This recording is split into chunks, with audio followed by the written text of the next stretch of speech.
Prema madam, Vasanthi madam பேசிட்டு அதுக்கப்புறம் நம்ம நல்லா பேசலாம். அனைவருக்கும் வணக்கம். ரொம்ப பிடிச்ச சப்ஜெக்ட் எனக்கும். இந்த இந்த இது வந்து இந்த புத்தகத்தை அவர் அறிமுகம் ஆகிறதுக்கு முன்னாலேயே நான் படிச்சிருக்கேன். தடை ஏதும் இல்லை அப்படின்ற புத்தகம். அதுல இருக்கிற 2 சிறப்பான கட்டுரைகளை நாராயணமூர்த்தி சார் இன்னைக்கு வந்து ரொம்ப விரிவா அதுக்குள்ள ஒற்றுமை வேற்றுமை 2த்தையும் அழகா சொன்னாரு. பயிற்சி முயற்சி அது இருந்தாதான் வெற்றி அடைய முடியும், இலக்கை அடைய முடியும் அப்படின்றது நம்ம எல்லாருக்கும் தெரியும். அதே சமயம் சந்தர்ப்பம் அப்படின்றது வந்ததுன்னா நம்முடைய திறமைகள் வெளிப்படுத்துறதுக்கு அது ஒரு முக்கியமான ஒரு தளமாக இருக்கும். அது அந்த நேரத்துல அந்த வாய்ப்புகளை நழுவ விடக்கூடாது அப்படின்றதுக்கு இப்ப ரொம்ப நல்லா அவர் எப்படி வந்து இன்டர்வியூ ஏற்கனவே அட்டன் பண்ணியிருந்த இந்திரா பார்த்தசாரதிக்கு வந்து அந்த முயற்சி வந்து மத்தவங்க யாரும் வராதப்ப கூப்பிடும் போது அவருக்கு ஏற்கனவே அந்த பயிற்சியும் இருந்ததுன்னு எடுத்துக்கணும் சார். 2 முறை இன்டர்வியூ அட்டன் பண்ணி செலக்ட் ஆகாம இருந்தார். இந்த இன்டர்வியூ அப்படின்னு கூப்பிடும்போது ஒரு புது ஆளை கூப்பிடுறதை விட இவருக்கு போகும்போது இவருக்கு ஏற்கனவே இதை பற்றிய அனுபவம் இருந்தது. வேணும்னா வந்து நேர்காணலில் வேற மாதிரியான கேள்விகள் கேட்கப்படலாமே ஒழிய, நேர்காணல் என்பது என்ன, எத்தனை பேர் உட்கார்ந்து இருப்பாங்க, என்ன மாதிரி எல்லாம் நம்மள பேசுவாங்கன்ற ஒரு அனுபவத்தோட அவர் போகும்போது அது வந்து ஒரு வெற்றிக்கான ஒரு வாய்ப்பாக அவருக்கு கிடைச்சிருக்கு அப்படின்றது ரொம்ப சிறப்பு. இந்த ஒரு இதை வந்து நம்ம இளைஞர்களுக்கும் ரொம்ப கடத்த வேண்டிய ஒரு விடயம். இந்த புத்தகத்தை பொறுத்த வரைக்கும் இளைஞர்களுக்கு இப்படியெல்லாம் இருக்கணும். பயிற்சி அப்படின்றது வந்து சின்ன விஷயம்தான், சின்ன பசங்க செய்யறது என்னால ஏன் செய்ய முடியல அப்படின்னும் போது அது பயிற்சி வந்து அவங்களுக்கு இருக்கு, எனக்கு பயிற்சி இல்லைன்னு அவர் தெரிஞ்சுக்கிட்டாரு அப்படின்றது. இப்ப நமக்கே கூட நிறைய பேருக்கு நல்லா எழுத தெரியும், ஆனா நமக்கு அந்த கணினியில அதை வந்து உள்ள வந்து கொடுக்க தெரியாது, அதனுடைய இதை பண்ண தெரியாது அப்படின்னும் போது நம்ம அந்த பயிற்சி இருந்தா மட்டும்தான் அதுல வந்து பிரகாசிக்க முடியும் அப்படின்றத வந்து தெரிஞ்சுக்கிறதுக்கான ஒரு வாய்ப்பா இருக்கு. அதை நம்ம படிக்க தான் செய்யணும். வேற அதை வந்து நம்ம வந்து லேசா எடுத்துக்க முடியாது. அதனால முயற்சி பயிற்சி அப்படின்றது வந்து பயிற்சி மட்டும் இல்லாம இந்த படிப்பும் வந்து தேவைப்படுது அப்படின்ற அளவுக்கு எந்த இது தேவையோ அதை நம்ம வந்து நம்மை வந்து வலிமைப்படுத்தி கொள்றதுக்கு இதையெல்லாம் நம்ம வந்து செஞ்சுக்கணும் அப்படின்றதுக்கு ரொம்ப சிறப்பான ஒரு கட்டுரைகளை இன்னைக்கு கொடுத்திருக்காரு நாராயணமூர்த்தி சார். மிக்க நன்றி சார். Thank you thank you. மகிழ்ச்சி மேடம், நன்றி. வசந்தி மேடம் பேசுறீங்களா? கேக்குதா? வணக்கம் சார். நல்லா இருந்துச்சு. நாராயணமூர்த்தி சார் நல்ல அருமையான கட்டுரை. மிக அழகாக சொன்னீங்க. அதாவது பயிற்சி அப்படிங்கிறது வந்து முதல்ல ஆசிரியராக இருக்கிறவங்களுக்கு அந்த ஸ்டூடெண்ட்ஸ்க்கு நம்ம நிறைய பயிற்சி கொடுக்குறோம். அந்த பயிற்சி இல்லாமல் 12th அவர் கடைசி நிமிஷத்தில் படிக்கிறாங்க பார்த்தீங்களா? கடைசி நிமிஷத்தில் படித்து எப்படியோ எக்ஸாம் முடிச்சிருவோம் அப்படின்ட்டு அவங்களுக்கு இருக்கிற ஸ்ட்ரெஸ்ஸும் பேனிக்கும் நமக்கு தெரியாது. ஆனால் சிலருக்கு அப்படியே பழகியும் 12th அவர் படிக்கிறேன் அப்படிம்பாங்க. எனக்கெல்லாம் அப்படி கிடையாது. நான் முதலையே படித்து வச்சுருவேன், ரிவ்யூ பண்ணுவேன், கடைசியில் எக்ஸாமுக்கு முந்தைய நான் படிக்கவே மாட்டேன். அது ஞாபகம் வந்துடும் நமக்கு. அப்புறம் வந்து இங்கே வந்து ஸ்டூடெண்ட்ஸ் நிறைய எக்ஸாம் எடுத்துக்குவாங்க. நம்ம ஊரை விட இங்கே வந்து 10 மடங்கு எடுத்துக்கிறாங்க வச்சுங்களேன். ஹை ஸ்கூல் முடித்த உடனே காலேஜுக்கு எக்ஸாம், மெடிக்கல் காலேஜுக்கு எக்ஸாம், அங்கே ஒரு 3 எக்ஸாம் எடுத்துக்கிட்டே இருப்பாங்க. இவங்களுக்கு வந்து அந்த பயிற்சி வந்து ரொம்ப கை கொடுக்குது. ஏன்னா அவங்கள வந்து ரிவ்யூ அப்படின்னு ஒரு தேர்வுக்கு முந்தி அந்த தேர்வுக்காக காலேஜ்லேயே நாங்கள் ரிவ்யூ கொடுக்குறோம். இப்போ எங்கள் எக்ஸ்ரேக்கெல்லாம் போர்டு எக்ஸாம் எடுத்துக்கணுங்க. அந்த ரிவ்யூவை எப்படி நாங்கள் கொடுப்போம் அப்படின்னா 200 கொஸ்டின்ஸ் இருந்துச்சுன்னா அந்த 200 கொஸ்டின்ஸையும் செக்ஷனாக பிரித்து இதில் இந்த பேஷண்ட் கேர் அப்படின்னா இதில் கண்டிப்பாக ஒரு 20 கொஸ்டின் ஸ்டாண்டர்ட் கொஸ்டின் வரும். அதை நீங்கள் மிஸ்ஸே பண்ணக்கூடாது. இந்த பயிற்சி கொடுக்க அவங்களுக்கு அங்கே ஒரு கான்ஃபிடன்ஸ் வந்துடும்.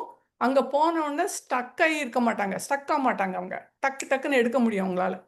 இதே தான் தமிழ் ஸ்கூலில் வந்து இப்போ குளோபல் சீல் ஆஃப் பயோலிட்ரசி வாங்கிறதுக்கு முந்தைய நான் 7 வாரம் ஸ்டூடெண்ட்ஸுக்கு தனியாக நான் மட்டும் பயிற்சி கொடுத்தேன்.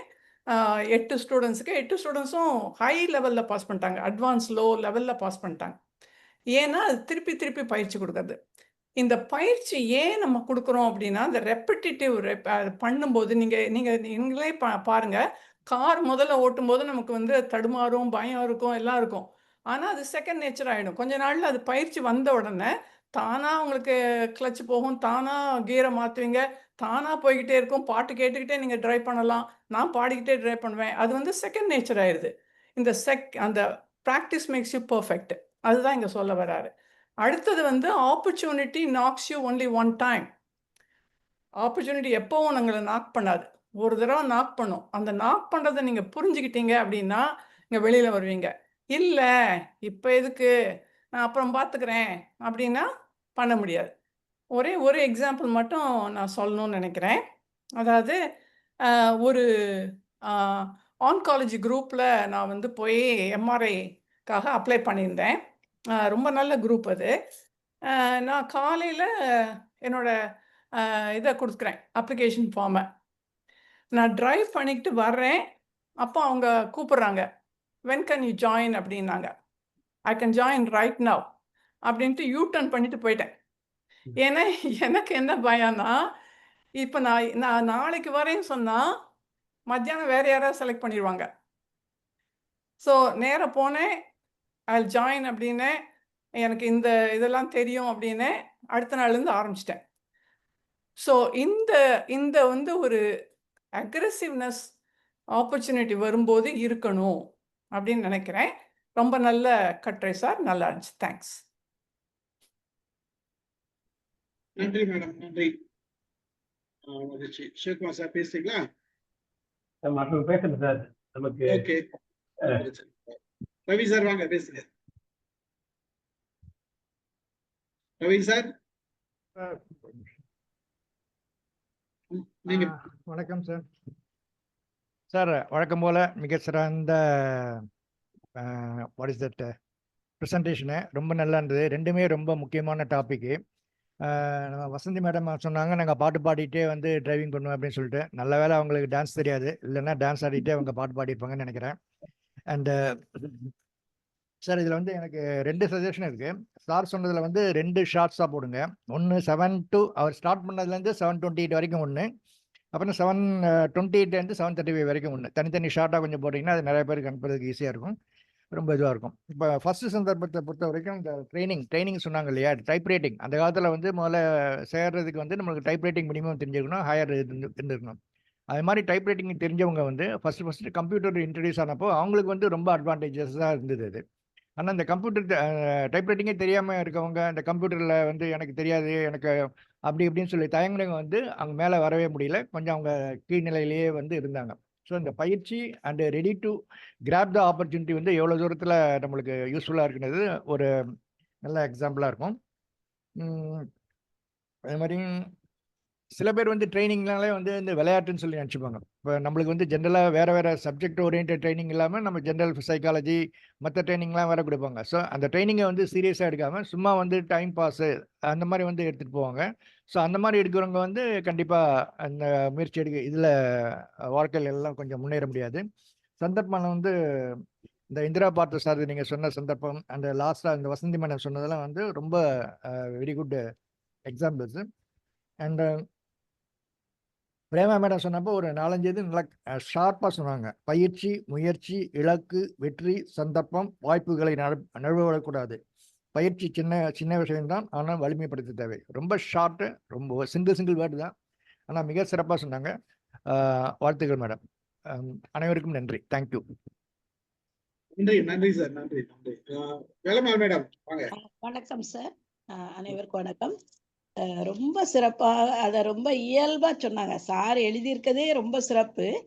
அதை வந்து நம்ம நாராயணமூர்த்தி சார் வந்து ரொம்ப இயல்பா அதை நல்லா மனதிலையும் கொள்ற மாதிரி அந்த அந்த 2 காரியத்தையும் அழகா சொன்னாங்க. பயிற்சி ஒன்று, சந்தர்ப்பம் ஒன்று. அது வாழ்க்கையில எல்லாருக்குமே பயிற்சி என்பது கட்டாயம். நம்ம எழுதி சார் சொன்னாங்க இல்லையா, எழுதி இப்போ மிகச்சிறப்பாக வெண்பா எழுதுல கெட்டிக்கார ஆயிட்டுங்கிற மாதிரிதான் எல்லார் வாழ்க்கையிலுமே அந்த எழுதுறது என்பது. நம்ம அதை ஐயோ முதல்ல வரலையே அப்படின்னு விட்டுட்டோம்னா வராது. எழுதி நமக்கு எழுத்து பழக்கம். இப்போ 1 மணி நேரத்தில் ஒரு கட்டுரை எழுத முடியும் அப்படின்னு நமக்கு ஒரு தைரியத்தை அந்த பயிற்சி தான் கொடுக்கும். அந்த சந்தர்ப்பம் அப்படிங்கிறது ரொம்ப அழகா சொன்னீங்க. அந்த சந்தர்ப்பம் ஒவ்வொருத்தருக்கும் எப்படி அந்த இந்திரா பார்த்த சாரதி அவரு அந்த சந்திச்சது, மன்மோகன் சிங் 10 வருடத்துக்கு அவங்க பிரதம மந்திரியா இருந்தாருன்னா காரணம் அதுதான்.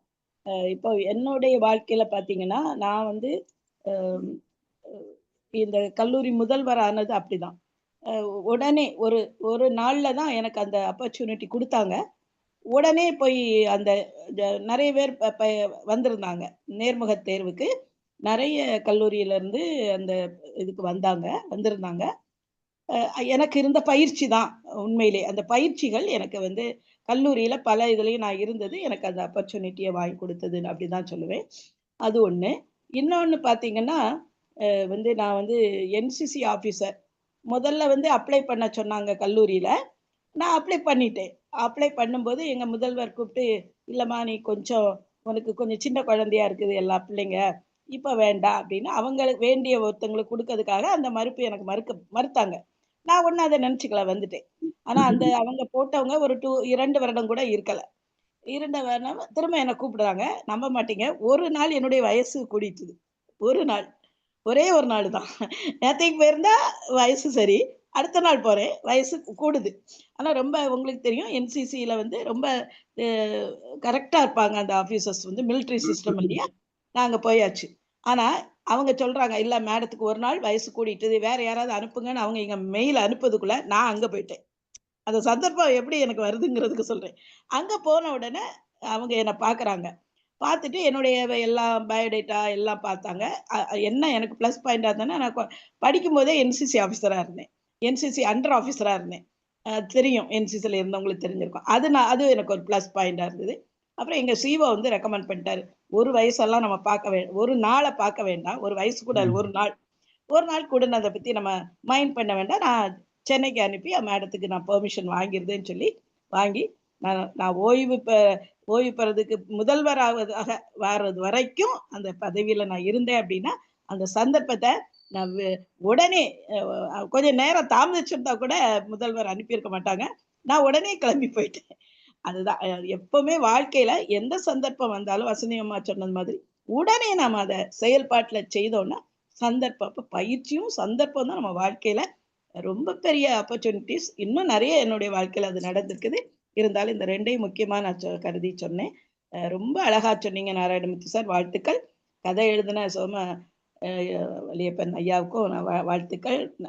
ஸ்டீவன் ஐயாவுக்கும் என்னுடைய வாழ்த்துக்களை சொல்லி விடைபெறுகிறேன். நன்றி, வணக்கம். நன்றி, நன்றிம்மா.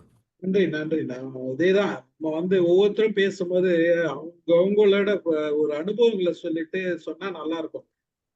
அனுபவங்களை சொல்லுங்க, சொந்த அனுபவங்களை சொன்னீங்கன்னா நல்லா இருக்கும். நடராஜ் சார் லண்டன்ல இருந்து வாங்க சார். நடராஜ் சார் பேசுறீங்களா? வாங்க வாங்க. சந்தர்ப்பம் என்று சொல்ல முதல்ல நன்றி இந்த பேச்சுக்கு. சந்தர்ப்பம் சூழல் என்று சேர்த்து சொல்லுவாங்க இல்லையா? அப்ப சூழல் என்று சொல்லிங்களே தட் இஸ் நமது கையில இல்லை சூழல். மற்றபடி வந்து சந்தர்ப்பத்தை நாம தான் ஏற்படுத்தி கொள்ளணும். சந்தர்ப்பம் வரும் வரை காத்திருக்கிறேன்னு சொன்னா அது சரி வராது. சில வேளை சந்தர்ப்பம் வந்தா அதை நாங்கள் நழுவ விட்டு விட்டுறோம் இல்லையா? அதை பயன்படுத்தாம.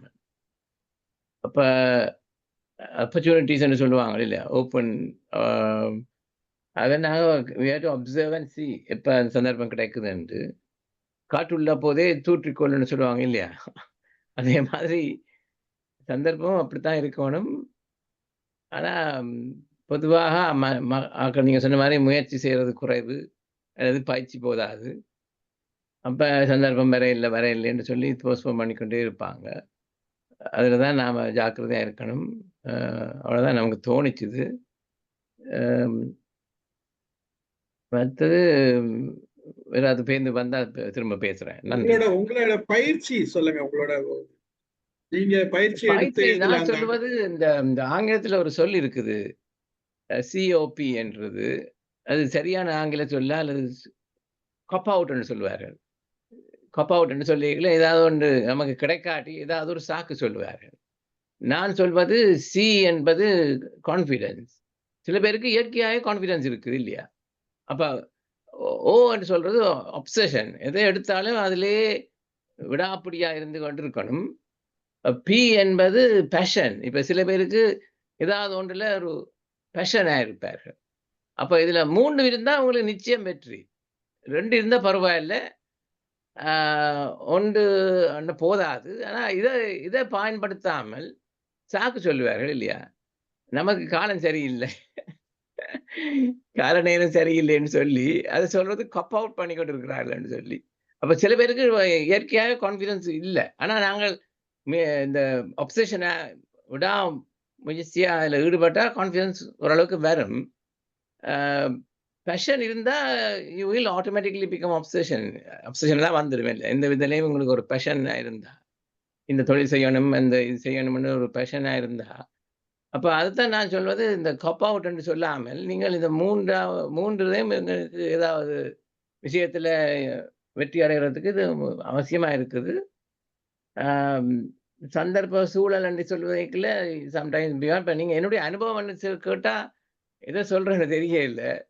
சிலது வந்து திடீரென்று டிசைட் பண்ணி வெற்றி காணுவது, சிலது இவ்வளவு வெற்றி முயற்சித்தாலும் வெற்றி இல்லாம போயும் இருக்கின்றது. அதுக்கு கணக்கான பல காரணங்கள் இருக்கின்றன. ஆனால் துவண்டு விடக்கூடாது இல்லையா? தோல்வியை கண்டு துவண்டு விடாமல் மீண்டும் முயற்சித்தோ ஏதாவது முறையில வெற்றி காணலாம். எனிவே நன்றி. வேற ஏதாவது வந்தா பேருந்து பேசுறேன். வேற ஏதாவது வந்து பாட்டு. Thank you sir. Thank you. Latha madam பேசுறீங்களா? பேசுறேன் சார். நாராயணமூர்த்தி சார் ரொம்ப நல்லா சொன்னீங்க. மற்றவங்க எல்லாம் சொன்ன மாதிரி 2க்கான அதாவது 2க்கான ஒப்பீடு பண்ணீங்க. ரொம்ப நல்லா இருந்தது. நீங்க ஒண்ணு சொன்னீங்க, பயிற்சிக்கு சந்தர்ப்பத்துக்கும் சம்பந்தம் இல்லை அப்படிங்கிற மாதிரி சொன்னீங்க. பயிற்சி நிறைய, என்னோட ஒப்பீனியன், பயிற்சி நிறைய இருந்ததுன்னா சந்தர்ப்பம் எப்போ வந்தாலும் உடனே நம்மளால செய்ய முடியும் அப்படின்ட்டு எனக்கு தோணுது. மற்றவங்க எல்லாம் சொன்ன மாதிரிதான் எனக்கும் அனுபவம். நான் 2-3 காலேஜில் ஒர்க் பண்ணியிருக்கேன்.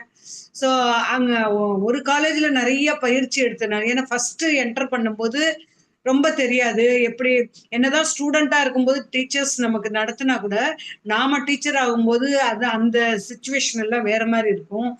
ஸ்டூடெண்ட்ஸை ஹேண்டில் பண்றது எல்லாமே டிஃபிகல்ட்டா இருக்கும்.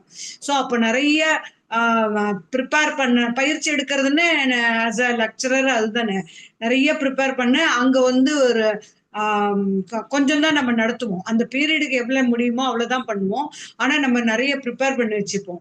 ஏன்னா ஸ்டூடெண்ட்ஸ் எதிர்பார்க்காத மாதிரி கேள்வி கேட்பாங்க. சம்டைம்ஸ் ஏதாவது ஒரு ஸ்டூடெண்ட் கேட்டா கூட போச்சு, அதுக்கு நம்ம ஆன்சர் பண்ணுவோம். அது எனக்கு எக்ஸ்பீரியன்ஸ்ல ஆயிருக்கு. அதாவது அந்த பர்டிகுலர் கொஸ்டினுக்கான ஆன்சர் எனக்கு இப்ப கரெக்டா ஞாபகம் இல்லை.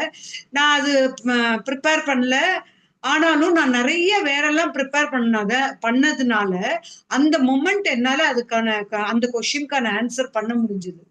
ஸோ அதுதான் என்னுடைய சந்தர்ப்பம். அந்த சந்தர்ப்பத்தை நான் சக்சஸ்ஃபுல்லா பண்ணேன்னா அதுக்கு நான் நிறைய பயிற்சி எடுத்துக்கிட்டேன். ஸோ அப்படி. ஆனா இது எல்லா இடத்துலயும் ட்ரூன்னு சொல்ல மாட்டேன். இப்ப எந்தாவது ஒரு லைன்ல பயிற்சி எடுத்தோம்னா அந்த லைன்லயே சந்தர்ப்பம் கிடைச்சா நம்ம சக்சஸ் ஆகலாம். வேற லைன்ல சந்தர்ப்பம் கிடைச்சதுன்னா நமக்கு தெரியாது. ஸோ பட் இது ஓரளவு இது 2 லிங்க்டு அப்படிங்கறத என்னுடைய ஒப்பீனியன். நல்லா சொன்னீங்க sir. Thank you. Thank you very much. Madam. வணக்கம் சார். எல்லாருக்கும் வணக்கம் சார். நாராயணமூர்த்தி சார் ரொம்ப அழகா சொன்னீங்க. ரொம்ப சிறப்பா இருந்தது. உங்களோட யோகாவையும் அதுல இணைச்சு சொல்லும்போது ரொம்ப நல்லா இருந்ததுங்க சார். நம்ம சார் சொன்ன மாதிரி உங்களுடைய அனுபவங்களையும் இணைத்து சொல்லுங்கள் அப்படின்னு சொன்னதுனால, பயிற்சிகள் அப்படிங்கிறது பயிற்சி எடுக்கிறோங்கிறதே நம்ம தெரியாமையே பயிற்சி எடுத்துக்கிறதுங்கிறது ஒரு வகையில உண்டு. தெரிஞ்சு பயிற்சி எடுத்து வச்சுக்கிறது அப்படிங்கிறது ஒரு வகை உண்டு. எனக்கு வந்து பயிற்சி எடுக்கிறோம் அப்படிங்கிறதெல்லாம் தெரியாது. நான் சின்ன பிள்ளையில எனக்கு என்னைக்கு விவரம் தெரிஞ்சுதோ அன்னையிலேருந்து ஒரு துண்டு பேப்பர்ல ஒரு 4 வரியாவது எழுதிட்டு போய் யாராவது பேச கூப்பிட்டா உடனே ஓடி போய் நின்றுக்கிட்டு அதை பேசிட்டு வர்றது அப்படிங்கிறது எனக்கு அது பயிற்சின்னெல்லாம் தெரியாது. யாராவது சொல்றீங்களா அப்படின்னு கேட்டா உடனே ஓடி போய் நான் சொல்றேன் அப்படின்னு சொல்றது. அது சரியா, அது தப்பா, அது கரெக்டா பொருத்தமா சொல்றோமா அப்படிங்கிறதெல்லாம் சின்ன வயசுல தெரியல. அதுக்கப்புறமா வரும்போது என்னுடைய பள்ளி வயதுல எப்பெல்லாம் எனக்கு சந்தர்ப்பம் கிடைக்குதோ அதை எல்லாத்தையுமே அப்படியே பயன்படுத்திக்கிட்டு வந்ததுனாலயோ என்னவோ எனக்கு தெரியல, நான் வந்து படிச்சு முடிச்சுட்டு ஒரு 7 ஆண்டுகள் வேலைக்கெல்லாம் போல. என் பிள்ளைங்களோட நானும் வீட்டிலேயே தான் இருந்தேன். அந்த சமயத்துல யாரோ ஒருத்தவங்க சொல்லி நான் இப்ப வேலை பார்த்த பள்ளிக்கூடத்துல ஒரே 1 மாசம் லீவ் வேக்கன்சி. போறீங்களான்னு கேட்டாங்க ஒருத்தவங்க. சரி என்னன்னு தான் பார்க்கலாமே அப்படின்னுட்டு போனேன். அதுவரைக்கும் நான் வந்து வேலைக்கெல்லாம் போல. ட்ரெய்னிங் முடிச்சுட்டு தான் வீட்ல தான் இருந்தேன். நல்லா ஊர் கதை பேசிக்கிட்டு தான் உட்கார்ந்திருந்தேன். அப்பல்லாம் எனக்கு பயிற்சி இல்ல. ஏற்கனவே எப்பயோ பண்ணிட்டு இருந்தது தான். எனக்கு அங்க போன உடனே எங்க மதர் என்ன பண்ணாங்க, 2 பேரு வந்திருந்தாங்க. ஒருத்தவங்க சொல்லி அவங்க வராம இருந்து, அவங்க வரலங்கிறதுனால எனக்கு தெரிஞ்சு, நான் போன அப்புறம் அவங்களும் வந்திருந்தாங்க. அப்ப 2 பேரையும் வச்சுக்கிட்டு கேட்கும்போது, அவங்க கேட்டாங்க, 10th எடுப்பீங்களான்னு கேட்டாங்க. அது உடனே நான் என்ன சொல்லிட்டேன், என்ன செய்யுளும் உரைநடையும் தானே, ஏதோ ஒண்ணு எடுக்க சொல்ல போறாங்க. இது என்ன அப்படின்னுட்டு, நான் எடுக்கிறேன் அப்படின்னு சொல்லிட்டேன். அவங்க வந்து சொன்னாங்க, நாளைக்கு நான் வந்து ப்ரிப்பேர் பண்ணிட்டு வந்து எடுக்கிறேன் அப்படின்னாங்க. எங்க மதர் கேட்டாங்க, இன்னைக்கே நீங்க ஜாயின் பண்ணுவீங்களா அப்படின்னு கேட்டாங்க. நாங்க போனது மத்தியானம் 1:30 மணி. இன்னைக்கே ஜாயின் பண்ணுவீங்களான்னு கேட்டாங்க. நான் இப்பவே ஜாயின் பண்றேன்னு சொன்னேன். உடனே சரி ஜாயின் பண்ணுங்க அப்படின்னு சொல்லிட்டு உடனே 10th கொடுத்தாங்க. எடுத்த உடனே எனக்கு வந்து ரொம்ப ஆச்சரியமாவும் இருந்தது. ஆனா அது அன்னைக்கு நான் போய் எடுத்தது தான் என்ன அந்த பள்ளிக்கூடத்துல 30 வருஷம் வேலை செய்ய வச்சது. அந்த வாய்ப்பு வந்து எனக்கு கடவுளால அருளப்பட்டதா, இல்ல அது தானா வந்ததா அதெல்லாம் தெரியல. ஆனா கேட்ட உடனே எனக்கு தெரியலன்னு சொல்லாம, இப்பவே நான் ஜாயின் பண்ணிக்கிறேன்னு. ஏன்னா எங்க வீட்ல இருக்கிறவங்களுக்கு கூட சும்மா போயிருக்கேன்னு தான் தெரியும். ஜாயின் பண்ண போறேங்கிறதெல்லாம் தெரியாது. உடனே ஜாயின் பண்ணிட்டு, உடனே ஒரு 10th புத்தகத்த கையில குடுத்து, "போய் எடுங்க" அப்படின்னு சொன்னாங்க. உடனே போய் எடுத்துட்டு வந்தேன். அதுக்கப்புறம் மதர் தொடர்ந்து நான் கிளாஸ் எடுக்கிறத கவனிச்சுக்கிட்டு இருந்திருக்காங்க அப்படிங்கிறது, இந்த பிள்ளைங்களோட பார்வையால நான் தெரிஞ்சுக்குவேன். ஏன்னா, அந்த பிள்ளைங்களோட கண்ணு அப்பப்ப அந்த பக்கம் போகும். ரொம்ப பவ்யமா உட்காருவாங்க. அப்ப நான் நினச்சுக்குவேன், "ஓ! ஹெச்எம் வந்திருக்காங்க போல இருக்கு" அப்படின்னு நான் தெரிஞ்சுக்குவேன். அந்த மாதிரி அவங்க வந்து என்னோட வகுப்புகளை எல்லாம் ரொம்ப கவனிச்சிருந்திருக்காங்க. அதுக்கப்புறம் அத பத்தி மற்றவங்க கிட்ட டிஸ்கஸ் பண்ணியிருக்காங்க. அதெல்லாம் எனக்கு அப்புறம் தான் தெரிஞ்சது. சீனியர் டீச்சர்ஸ் அப்படி நைஸா போய் பார்த்துட்டு வாங்கன்னு சொல்லியிருக்காங்க. அதெல்லாம் அவங்க எதுக்காக பண்ணியிருக்காங்க அப்படின்னா, எனக்கு வந்து அந்த போஸ்ட்ட ரெகுலர் பண்ணி குடுக்கணும்னு நெனச்சிருக்காங்க. அதனால அவங்க அப்படியெல்லாம் பண்ணியிருக்காங்க. எனக்கு வந்து அந்த கிறிஸ்டியன் ஸ்கூல்ல எம்ப்ளாய்மென்ட் எல்லாம் கிடையாது. எம்ப்ளாய்மென்ட் ஆஃபீஸ் வழியா வேலை குடுக்கறதெல்லாம் கிடையாது. அவங்களே அந்த வேலை குடுக்கறது இருந்ததுனால, அவங்க அந்த மாதிரி கவனிச்சு குடுத்தாங்க. அவங்கள வந்து இந்த நேரத்துல நான் ரொம்ப நன்றியோட நெனச்சு பார்க்குறேன். அப்பல்லாம் வந்து கிறிஸ்தவங்களுக்கு வேலை குடுக்கறது, முஸ்லிம்ஸ்க்கு குடுக்கறது, ஹிந்துஸ்ன்னெல்லாம் ஒண்ணும் கிடையாது. அதனால அவங்க உடனே குடுத்தாங்க. நான் ரிட்டயர்ட் ஆகும்போது, அவங்க என்னோடயே இருந்து எனக்கு வந்து ரிட்டயர்மென்ட் எங்கெங்கேயோ போயிட்டு கடைசியா நான் ரிட்டயர்ட் ஆகும்போது எங்க ஸ்கூல் கரஸ்பாண்டன்ட்டா வந்திருந்தாங்க அவங்க. அவங்க தான் எனக்கு ரிட்டயர்மென்ட்டும் குடுத்தாங்க. அத வந்து என்னோட ப்ரொஃபைல்ல நம்ம ஸ்டீஃபன் சாருக்கு அந்த மதரோட ஃபோட்டோவோட என்னோட ஃபோட்டோவ குடுத்திருந்தேன்.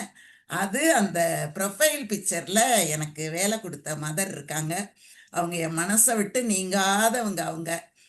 எங்க அம்மாவ எந்த அளவு நான் நினைக்கிறேனோ, அதே அளவு எங்க மதர நான் நினைப்பேன். ரொம்ப அன்பானவங்க அவங்க. எனக்கு அவங்கள ரொம்ப ரொம்ப பிடிக்கும்.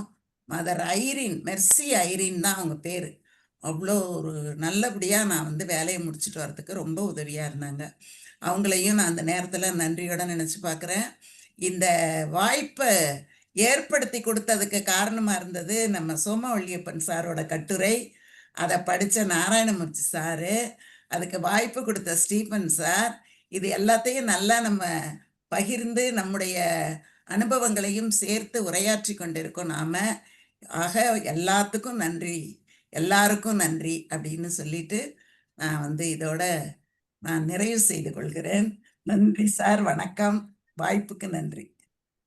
நன்றி மேடம். சிவகணி பேசுறீங்களா? சார் அதுக்கு முன்னாடி நான் ஒண்ணே ஒண்ணு சொல்றேன். ஒண்ணுதானே சொல்லுங்க. சார் அதுக்கு முன்னாடி நான் ஒரே ஒரு சொல்லிக்கிறேன். சொல்லுங்க சார். ஃபர்ஸ்ட் இந்த எம்ஐஎம் ஸ்டார்ட் பண்ணும்போது ரொம்ப கொஞ்சம் பேர் தான் இருப்போம். நானு, பத்மா எப்படி இந்த மாதிரி தான். நாங்கெல்லாம் பேசவே மாட்டோம். சும்மா கேட்டுட்டு அப்படியே நோட் பண்ணிட்டே போயிடுவோம். சார் நீங்க பேசுங்க, நீங்க பேசுங்க, நீங்க பேசுங்க அப்படின்னாரு. ரொம்ப தயங்கிட்டு தான் பேசணும். அதுக்கப்புறம் தான் பேச ஆரம்பிச்சோம். அப்புறம் பேச ஆரம்பிச்சது நிறுத்தவே இல்ல. ஸோ அவருக்கே இப்போ வந்து தலைவலியா போயிடுச்சு. அவர் ஒவ்வொருத்தரையும் தூண்டுவார், ஏதாவது பேசுங்க ஏதாவது பேசுங்க ஏதாவது பேசுங்கன்னு சொல்லுவாரு. ஸோ பேசி பேசி இப்போ கல்யாணியை விட எனக்கு கொஞ்சம் பெட்டர் ஆகிடும்னு நினைக்கிறேன். Okay, thank you sir. நான் இது வரைக்கும் ஃபுல் டைமா ஒரு நிமிஷம் சார், இது வரைக்கும் ஃபுல் டைமா எந்த ஒரு டாபிக்கை பத்தியும் பேசுனது இல்லை. ஆனா இந்த விமர்சித்தே வந்து நம்ம எனக்கு இந்த மாதிரி ஒரு பேர் வந்துடுச்சுன்னு நினைக்கிறேன். மகிழ்ச்சி சார். அதாவது இப்ப அமுதா மேடம் ஒரு விஷயம் சொன்னாங்க, நான் யாரும் பேச கூட்டாலும் ஒரு துண்டு பேப்பர்ல எழுதி கடை போயிடுவேன் அப்படின்னு. அதே மாதிரி நீங்களும் துண்டு பேப்பர்ல எழுதி கடை பேச ஆரம்பிச்சீங்கன்னா அது பயிற்சிக்கு முன்றைய முயற்சி. நான் இப்போ துண்டு பேப்பர்ல எழுதி தான் பேசுறேன். அந்த முயற்சி தான் சார். நீங்க இல்ல சார், எல்லாரும் பெரிய பெரிய பேச்சாளர் கூட துண்டு பேப்பர் வச்சிருப்பாங்க. ஏன்னா பாயிண்ட்ஸ் மட்டும் நோட் பண்ணி வச்சுக்கிறதுக்கு ஈஸியா இருக்கும். அதுக்குதான், அது ஒன்றும் தவறு கிடையாது. துண்டு பேப்பர்ல இருக்கிறவங்களாம் சாதாரண ஆள் கிடையாது. ஆமா, அன்னைக்கு அந்த சோமவல்லபன் சார் புக் ரிலீஸ் ஃபங்க்ஷன்ல கூட கருப்பழனியப்பன் அந்த சின்ன நோட்ஸ் மாதிரி வச்சுட்டு அதை வச்சுட்டு தான் அவர் பேசிட்டு இருந்தாரு. அதையும் பார்த்தோம். எல்லாரும் வச்சிருந்தோம். மகிழ்ச்சி மகிழ்ச்சி. சிவகணி பேசுறீங்களா? வாங்க சார். அனைவருக்கும் வணக்கம் சார். இன்னைக்கு இந்த செஷன் ரொம்ப நல்லா இருந்ததுங்க சார். இது எல்லாருக்குமே லைஃப்ல தேவை அப்படிங்கிறத நாராயணமூர்த்தி சார் ரொம்ப இயல்பா அவரோட நடையில அழகா சொல்லியிருந்தீங்க. என்னோட இது பாத்தீங்கன்னா ரவி சார் சொன்ன மாதிரிதான், நம்ம ஃபர்ஸ்ட் அப்சர்வரா வந்தோம், அதுக்கப்புறம் நம்மளை பேச வச்சீங்க, அதுக்கப்புறம் எழுதவும் வச்சீங்க. இப்போ ஸோ நம்ம கிட்ட இருக்கிற திறமை வந்து உள்ள இருந்து நம்ம கொண்டு வரணும் அப்படின்னா அதற்கான சூழல் சந்தர்ப்பம் அப்படிங்கிறது ஒண்ணு வேணும். எல்லா துறையிலையுமே நம்ம அந்த பயிற்சி எல்லாமே பண்ணிட்டு இருந்தாலும் கூட வாய்ப்பு வந்தா மட்டும்தான் அந்த இடத்துல போய் நான் இப்படி அப்படிங்கிறத நிரூபிக்க முடியும். ஸோ அது வந்து அந்த சூழல் அப்படிங்கிறதும் அந்த சந்தர்ப்பம் அப்படிங்கிற வார்த்தை வந்து எல்லாருக்குமே முக்கியமான கட்டம் அப்படிங்கிறத இந்த இடத்துல அந்த கட்டுரையில நான் புரிஞ்சுக்க முடிஞ்சதுங்க சார். அதுக்கப்புறம் நம்மளோட தளம் பத்தி எவ்வளவு சொன்னாலும் சொல்லிட்டே இருக்கலாம். அந்த மாதிரி இப்ப கூட நம்ம எழுதணும் அப்படின்னு நினைச்சே எழுத ஆரம்பிக்கல எதையுமே. நீங்க கொடுத்திருந்தீங்க ஒரு தலைப்பு, எழுதணும் அப்படின்னு நினைச்சோம், ஆனா எழுதி முடிக்கணும் அப்படிங்கிற ஒரு அந்த வேட்கையோட எழுதி முடிக்கிறோம் பாத்தீங்களா. சோ அதுக்கான சூழல் அப்படிங்கறத அமைச்சு கொடுத்த உங்களுக்கு நன்றி சார். வாய்ப்பு கொடுத்ததுக்கு நன்றி சார். தேங்க்யூ. நம்ம சொன்னாலும் நீங்க எல்லாம் செய்யணும்ல, அது செய்றீங்களா, அதுதான் பாராட்டுகள். வாங்க சார். சிவகுமார் சார். வணக்கம். வணக்கம் சார். நாராயணன் சார். பயிற்சி பத்தி கொஞ்சம் அப்படியே நினைவுலாம் கொண்டு வந்துட்டீங்க. சந்தர்ப்பத்தை பத்தி என்ன அப்படியே நினைச்சு பார்க்க முடிஞ்சது. இந்த கட்டுரையில ஆரம்பிச்ச மாதிரி அது கூடைப்பந்து தான். கூடைப்பந்து போட்டு ஃபெயில் ஆகிறாரு. இந்த மாதிரி எனக்கு நிறைய அனுபவம். எனக்கு ஸ்போர்ட்ஸ் லெவல் எல்லா ஸ்போர்ட்ஸ்லையும் நான் விளையாடணும்னு நினைப்பேன். எய்தர் இட்ஸ் பேஸ்கெட் பாலா இருக்கும், வாலிபாலா இருக்கும், கிரிக்கெட் பாலா இருக்கும், எதுலையுமே நான் இருக்கணும்னு நினைப்பேன். ஆனாலும் I am not a good player. I will be 11 பேர்ல ஒரு ஆளாக இருப்பேன், 14 இருப்பேன். எல்லா ஆட்டத்துக்கும் அதுக்காக ஆட்டத்துக்கு இருக்கிறதுக்காகவே நான் பயிற்சி எடுப்பேன். இந்த பேஸ்கெட் பால் சொன்னாங்களே, வரவே வராது. போடுறவங்களை பார்த்து கவனிச்சுட்டே இருக்கணும். அதுல ஒரு சின்ன நேக் தான் வேணும். அந்த பாலை சொல்லிட்டே போடணும். அதுக்கு ட்ரைனிங் நிறைய எடுத்திருக்கேன். So I was able to succeed to certain extent. Even though I was not a good player. ஒரு அந்த குரூப்ல ஆடக்கூடிய அளவுக்கு ஒரு ட்ரைனிங் கிடைக்குது. பயிற்சி தான் இருக்காரு. அதே போல கிரிக்கெட்டும் ஆடுவேன். எடுத்த உடனே அடிக்க ஆரம்பிச்சா அவுட் ஆகிட்டு போடுவேன். எடுத்த உடனே அவுட் ஆகிட்டு போறாத முதலாக இருப்பேன். ஸோ தடுத்து ஆடுறதுக்கு நான் பயிற்சி பண்ணேன். தடுத்து ஆடுறப்போ ஓரளவு நிக்க முடியுது. இதே போல அனதர் பயிற்சி வந்து எனக்கு செஸ் ஆட்டம், சதுரங்காட்டம். எனக்கு ஒரு ஃப்ரெண்டு ஊட்டி ஃப்ரெண்ட்ஸ் எல்லாம், ஊட்டியில் இருக்க படகா ஃப்ரெண்ட்ஸ் எல்லாமே செஸ் விளையாடுவாங்க. ஏன்னா அவங்களுக்கு பொழுதுபோக்கே வீட்டிலே இருக்கனால அந்த குளிர் பிரதேசத்துல செஸ் விளையாடுறவங்க. அந்த பையன் ஒருத்தங்க சொல்லி கொடுத்த பயிற்சி இன்னும் நல்ல ஞாபகம் இருக்கு. அந்த ஒரு புக்கை வச்சு எந்தெந்த போறமோ. ஸோ அந்த பயிற்சி என்னுடைய பிள்ளைகளுக்கு சொல்லி கொடுக்க முடியுது. என்னுடைய பிள்ளைகள் ஸ்கூல் லெவல்ல அந்த செஸ் ஆட்டத்துல ஓரளவு ஒரு ஃபர்ஸ்ட் ப்ரைஸா, செகண்ட் ப்ரைஸா, தேர்ட் ப்ரைஸா வாங்குற அளவுக்கு அந்த பயிற்சி தான் முக்கியம். இப்போ கூட ஒரு செஸ் ஆட்டம் இருக்குன்னா பெரிய கேம்பெயின் கேம்ஸ் எல்லாம் எடுத்து நான் பார்த்துட்டு இருப்பேன். பார்த்து நானே ஒரு செஸ் போர்டு வச்சு போடுவேன். ஸோ அந்த பயிற்சி ரொம்ப முக்கியம் விளையாட்டுல. அதே போல வாழ்க்கையில சில பயிற்சிகள்லாம் தேவைப்படுது. உடற்பயிற்சி அதை விட முக்கியம். அதை விட எனக்கு பயிற்சி முக்கியமானது ஆஃப்டர் ரிட்டையர்மெண்ட் இந்த யோகா பயிற்சி தான். அது சுதர்ஷன் கிரியா பயிற்சி, மூச்சு பயிற்சி, அப்புறம் இன்னும் வேற சில பயிற்சிகள்லாம் எனக்கு உடல்ல அந்த கொரோனா பின்னணியில எனக்கு ரொம்ப யூஸ்ஃபுல்லா இருந்தது. மூச்சியை எப்படி கவுண்ட் பண்ணி மூச்சு ஹோல்ட் பண்றது, அந்த மூச்சு வாங்கிட்டே இருக்கும். கொரோனா பீரியட்ல அந்த மூச்சு தானே அதுக்கு காரணம். அந்த எழுதுனா மூச்சு வாங்குவோம், நடந்த மூச்சு வாங்குவோம். அந்த அளவுக்கு மூச்சு வாங்குற இதை மூச்சு அடக்கி அந்த அந்த யோகா பயிற்சி வந்து எனக்கு ஓரளவு யூஸ்ஃபுல்லா இருந்தது. இந்த மாதிரி பயிற்சிகள் கண்டிப்பா வேணும். அதுல இதை விட முக்கியமானது கம்ப்யூட்டர் பயிற்சி. 97, 98 ஆபீஸ்ல கம்ப்யூட்டர் வந்துருச்சு. அதுக்கு முன்னாடி என் சன் வந்து 94, 95 ஒரு இது வாங்கி கொடுத்ததுனால அவன் மூலமா கத்துக்கிட்டதுல ஏதோ டைப் பண்ண இமெயில் டைப் பண்ணமோ இல்ல அவங்க சேட் பண்றது கத்துக்கிட்டதால ஆபீஸ்ல ஓரளவு சின்ன டிராஃப்ட் எல்லாம் கம்ப்யூட்டர் பண்ண முடிஞ்சது. அந்த அளவுக்கு இந்த பயிற்சி எனக்கு யூஸ்ஃபுல்லா இருந்தது. அலுவலகத்துல சந்தர்ப்பங்கள் அப்போ வர்றப்பெல்லாம் பயன்படுத்திக்கணும். அது ஒன்றும் சந்தேகமே இல்லை. எந்த சந்தர்ப்பத்தையும் நான் விடுறது இல்லை. பெரிய சந்தர்ப்பத்தெல்லாம் விட்டோம்னாலும் ஞாபகம் இல்லை. ஆனா வாழ்க்கையில அப்பப்போ வரக்கூடிய தங்கம் வாங்கக்கூடிய இடத்த வாங்கிடுவேன், இடத்த வாங்க வேண்டிய இடம்னா வாங்கிடுவேன், பிள்ளைகளுக்கு இடம் வாங்கணும்னு நினைச்சா போய் வாங்கிடுவேன். எங்கேயாச்சும் சுத்தி வளைச்சி ஒரு அப்பார்ட்மெண்டாவது வாங்கி கொடுத்தேன். 2 அப்பார்ட்மெண்ட் வாங்கி கொடுத்தேன். அதுக்கு ஒரு சந்தர்ப்பம்ன்றது முயற்சியும் வேணும். முயற்சி தேடுதல் இது 2 இருக்குது. சந்தர்ப்பம் கிடைக்கிறப்போ பிள்ளைகளுக்கு 2 இடம் வாங்கி கொடுத்துருக்கேன். அருமையான கட்டுரை சார். இதெல்லாம் நினைச்சு பார்க்க முடியுது. எல்லாமே இந்த பழைய நினைவுகளை நினைச்சு பார்க்க முடியுது. Very good presentation, very good கட்டுரை. Super, thank you sir.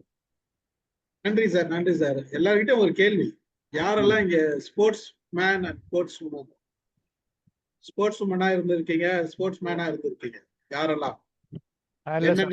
என்னென்ன சொல்லுங்க. I am a lover sir. I am a lover of sports. எந்த கேம் விளையாடி இருக்கீங்களா sir? I will be in the field. பெரிய டோர்னமெண்ட் எல்லாம் சார். சும்மா ஏதாச்சும் என்ன கேம்லாம் விளையாடி இருக்கீங்க? ஸ்டேட் கேம் தான் சார். அதாவது கிரிக்கெட் ஸ்டேட் கேம் விளையாடுவேன். பேஸ்கெட் பால் காலேஜ்லயும் விளையாடுவேன். வாலிபால்லயும் ஒரு டீம்ல இருப்பேன் நானு. செஸ்ல கண்டிப்பா நான் இருப்பேன். தடகளம் இல்ல, தடகளம் ரன்னிங் ரேஸ் எல்லாம் இல்ல.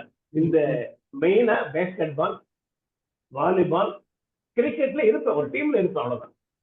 அந்த அளவு. Super sir. நான் ஒன்று சொல்றேன். சொல்லுங்க சார். நான் கரூர்ல வந்து இருக்கும்போது, வேலை செஞ்சுட்டு இருக்கும்போது, அங்க வந்து ஒரு இந்த ரெக்ரியேஷன் கிளப்ல கேரம் போர்டு இருக்கும். நான் போய் ஜாயின் பண்ணும்போது பிரமாதமா விளையாடுவாங்க இருக்கவங்கலாம். எனக்கு வந்து ஸ்ட்ரைக்கரை வச்சு காயின் சரியா அடிக்க தெரியாது. நான் விளையாண்டதே கிடையாது. அவங்களெல்லாம் விளையாடுறத பார்த்து ரொம்ப வியந்து போனேன் நான். ச்சே, என்ன பிரமாதம் விளையாடுறாங்க அப்படின்னு. அப்புறம் ஒரு கிளப்புக்கு போய் அங்க விளையாடுறத அதை விட பிரமாதமா விளையாண்டாங்க. என்னடா இப்படி விளையாடுறாங்கன்னு சொல்லிட்டு நான் அந்த வருஷம் டோர்னமெண்ட்ல ஃபர்ஸ்ட் லீக்லயே வெளியே வந்துட்டேன் நான். மக்கள் விளையாட தெரியாது. அப்புறம் என்ன பண்ணேன், ராப்பகலா விளையாண்டேன் சார் நான். ஒரு 6 மந்த்ஸுக்கு மேல ராப்பகல் ராத்திரி போய் விளையாடுவேன். ஒரு ஃப்ரெண்டை கூட்டிகிட்டு போய் ராத்திரி போய் ஆஃபீஸில் உட்காந்து 10லேருந்து கிட்டத்தட்ட 12, 1 மணி வரைக்கும் விளையாடிட்டு அப்புறம் தான் தூங்க போவோம். நான் யூ வில் நாட் பிலீவ், அது முடிஞ்சதுக்கப்புறம் I was a single champion. இன்னொரு விஷயத்த சொல்லணும்னு நினைக்கிறேன். நான் ஒரு ஹெச்ஆர் ட்ரைனிங் நான் போனப்போ ஃபர்ஸ்ட் டே ஐஸ் பிரேக்கிங் 79 பேர் பார்ட்டிசிபென்ட்ஸ். நான் ஆஃபீஸில் இருக்கும்போது ஹெச்ஆர் ட்ரைனிங் ஒன்று. அப்போ என்னென்னா ஃபஸ்ட்டு ஆள் வந்து ஒரு பேர் சொல்லணும், பேர் சொல்லி உட்காந்துடணும். அடுத்த ஆள் வந்து முதல் ஆள் பேரையும் இவர் பேரையும் சேர்த்து சொல்லணும். 3வது ஆள் முதல் 2 பேரையும் சொல்லி இவர் பேரையும் சொல்லணும். 4வது ஆள் முதல் 3ஐயும் சொல்லணும், இவரையும் சொல்லணும். இந்த மாதிரி ஒரு ஈவெண்ட்டு. அது ஆரம்பிக்கும் போது அந்த இன்ஸ்ட்ரக்டர் என்ன சொல்லிட்டாரு, ஒரு கிளாஸில் வந்து கடைசியில் முடிஞ்சதுக்கப்புறம் ஒருத்தர் எல்லா பேரையும் சொன்னார் அப்படின்னு சொன்னார். நான் வந்து அப்போதான் முடிவு பண்ணேன். நான் எழுத ஆரம்பித்தேன். அவங்கவுங்க சொல்லும் போதே நான் வந்து 18வது ஆள் ஞாபகம் இருக்கு எனக்கு. அது எழுதி 79 பேர் முடிஞ்சோன்னா அவர் கேட்குறார். நான் வந்து I didn't offer at the beginning. கேட்குறாரு, யாராவது எல்லா பேரையும் சொல்கிறீங்களா அப்படின்னு. நான் எழுந்து சொன்னேன். இந்த first day I became very popular. எதுக்குன்னா பயிற்சி, சந்தர்ப்பம். இதை நம்ம ட்ரை பண்ணி பார்ப்போமே. Why can't be try. நான் வந்து அதை நான் ஃபெயில் ஆகுமா ஜெயிப்போமான்லாம் நினைக்கல. நம்ம வந்து முயற்சி பண்ணுவோம் அப்படின்னு சொல்லிட்டு எல்லாத்தையும் அவங்க சொல்ல நான் பாட்டு ரிப்பீட் பண்ணிகிட்டே இருக்கேன். அவங்க சொல்கிறத பார்க்கல, நான் எழுதுனதை அப்படியே பார்த்து ரிப்பீட் பண்ணிகிட்டே இருக்கேன்.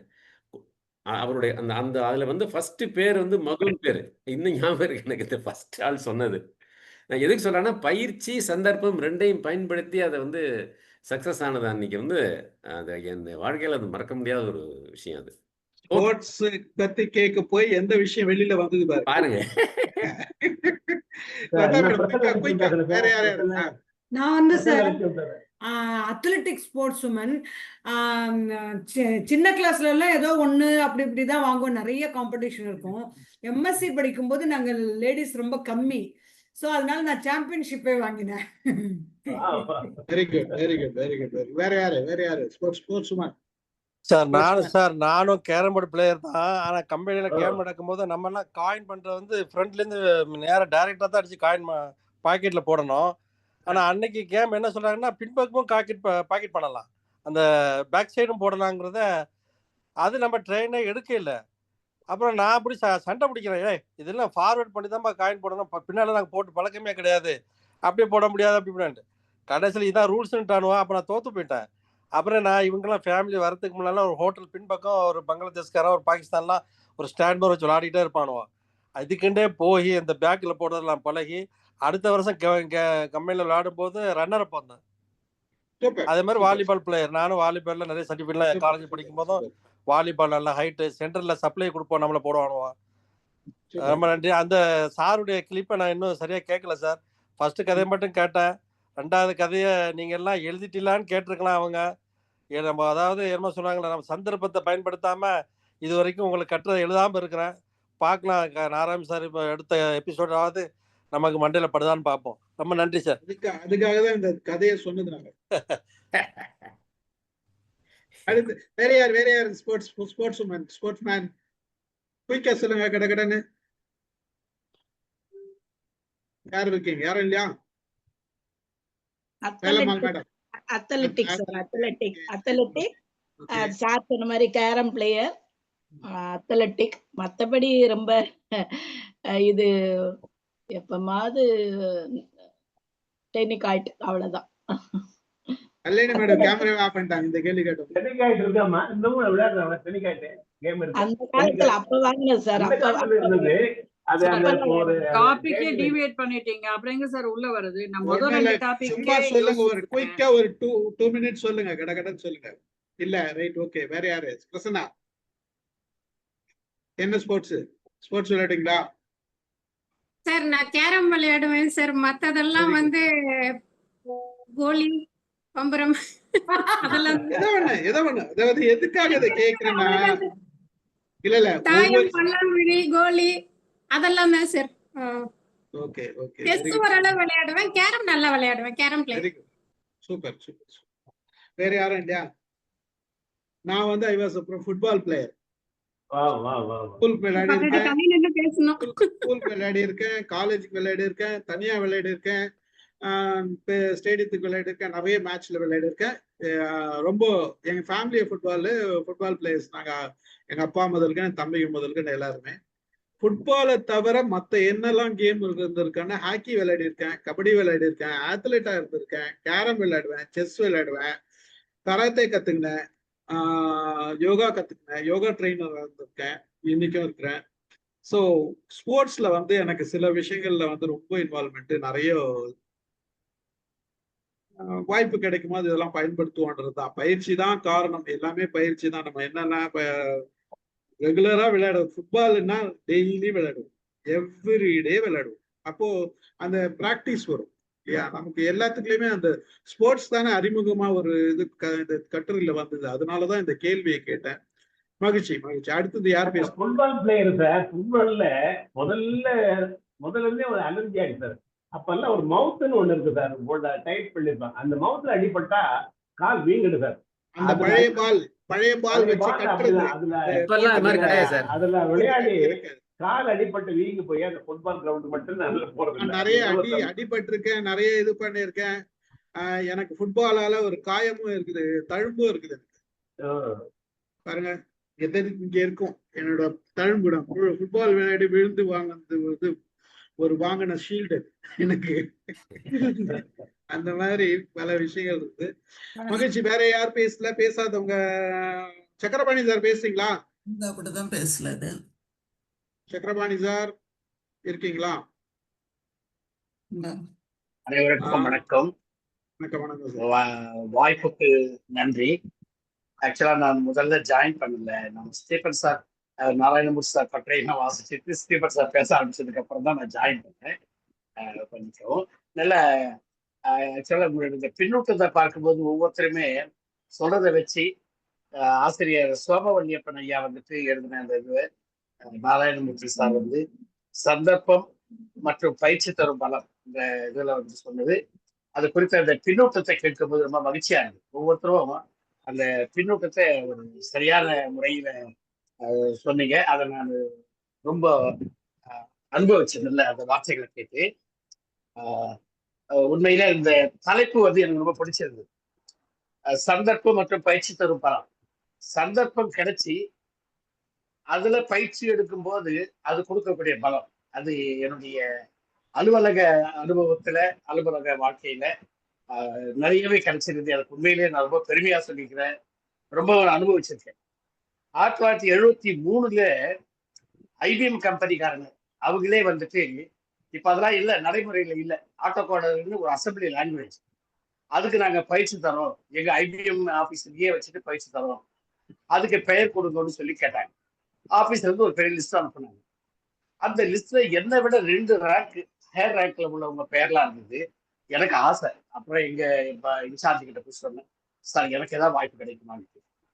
மறு நிமிஷம் அவங்க கொஞ்சம் கூட யோசிக்காம ஹரிகரன் சொல்லி ஒருத்தர், நாகராஜன் சொல்லி 2 பேர் அதிகாரிகள், மேலிருந்த அதிகாரிகள், உடனே என்ன பண்ணாங்க, குருமூர்த்தி பெயரை எடுத்துட்டு சக்கரபாணி பெயர் சேருங்க அப்படின்ட்டு என்னை சேர்த்து விட்டாங்க. 1973 அது எனக்கு மறக்க முடியாத அனுபவம். அப்படி ஒரு சந்தர்ப்பம் கிடைச்சது. அங்க எடுத்துக்கிட்ட பயிற்சி என்னுடைய கடைசி ரிட்டையர்மெண்ட் ஆகிற வரையில் ஏதோ ஒரு வகையில் எனக்கு அது ரொம்ப பயனுள்ளதாக ரொம்ப அனுபவத்தால் சொல்றேன். அடுத்தது 1981 அதே மாதிரி ஐஐடியில வந்துட்டு IBM 370 ஒரு மெயின் ஃப்ரேம் கம்ப்யூட்டர், அதுல வந்துட்டு வேலை செய்யறதுக்கு முன்னாடி அதுக்கான பயிற்சி எனக்கு மேல இருக்க அதிகாரி என்ன பண்ணாரு, அவரும் என்னோட சேர்ந்து பயிற்சி எடுத்தார். நாங்க 2 பேரும் சேர்ந்து பயிற்சி எடுத்துட்டு ஐஐடி உள்ள நுழைஞ்சி அந்த மெயின் ஃப்ரேம் கம்ப்யூட்டர்ல வேலை செய்யக்கூடிய எனக்கு கிடைச்ச அந்த சந்தர்ப்பம், அதுக்கு நான் எடுத்துக்கிட்ட பயிற்சி, அது உண்மையில மறக்க முடியாத அனுபவம். இதெல்லாம் அதுவும் ஒரு அசம்பிளி லாங்குவேஜ் தான். அதெல்லாம் இன்னைக்கு நடைமுறை இல்லை. ஈகோபால்னு ஒரு அசம்பிளி லாங்குவேஜ், அதுக்கான பயிற்சி எடுத்துக்கிட்டு போயிட்டு அந்த இடத்துல பண்ணது எனக்கு மறக்க முடியாத அனுபவம். 1982 கேரளாவில் கொச்சின் கஸ்டம்ஸ் ஹவுஸ்ல ஒரு அவங்களுக்கு நாங்க கொஞ்சம் சப்போர்ட்டிங் சர்வீஸ் கொடுக்க வேண்டியது. எங்க பாஸ் என்ன பண்றது, யார் போறீங்கன்னு கேட்டார். ஒரு வருஷம் குறைஞ்சபட்சம் மந்த்லி ஒன்ஸோ ட்வைஸோ போயிட்டு வர வேண்டியிருக்கும். அங்க ஃபுல் சப்போர்ட் கொடுக்கணும், இண்டிபெண்டா கொடுக்கணும் அப்படின்னு சொன்ன உடனே எனக்கு எல்லாரும் எனக்கு மேல உள்ளவங்க தான், எல்லாருமே தயங்கிக்கிட்டு இருந்தாங்க. அதான் போறது ஒரு அசௌகரியம், அங்க போயிட்டு வர இந்த டவுட் வந்து யாருக்கிட்ட கேட்டு நம்ம அங்க பயிற்சி கொடுக்கறதுக்கு தான் கொஞ்சம் இது பண்ணாங்க.